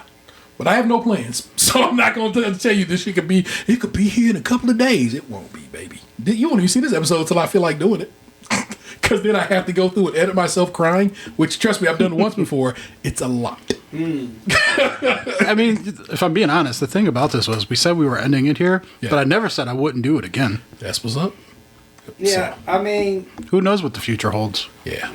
we're gonna be in the car for a few hours and all our phones record. Yeah, that's fucking real. So you know how it is. Like some people thought they'd never see Jordan in a Wizards jersey. It happened. Well, you do own the car. That's kind of why he flushed our back. Like, I'm putting on the 4.5 because I'm driving. One more time, I gotta pay my gambling debts. For real. That is the 216's own Tatum 216. Good night and good luck. That is the Right Reverend Lunchbox 2099. Do you one last blessing? And we decided to do jazz hands, right? Because we didn't want to do the cross because that just seemed a little sacrilegious. So we do jazz hands. There's not enough production value in jazz hands. That's only in spirit fingers. That is the motorboating madman Wild Wild Way, co-founder of this very product you're listening to right now. I missed y'all. Thank you so much for having me. I really appreciate it. I will be dumbfounded to find out if my secret brother actually listens to this show. Oh man, you gotta send it to him. I want you to know how much I care, and I sent it to your first secret brother. We got a secret podcast. Truly couldn't have did it without you. Oh, you could have. You really could have. Wouldn't have done it without you. Fair enough. Thank you. We did for 585 episodes. Wouldn't have done the last one without you. Listen, guys, I told you what was going to happen. I told you straight. He's Jerobe. I am going out to get milk. We ran out, right? Jerobe wide. I am the internet's Tayrell 713. Don't make me push you into traffic. We'll do it again next time. Peace. What happened to your ass? It used to be beautiful. Stays crunchy and milk.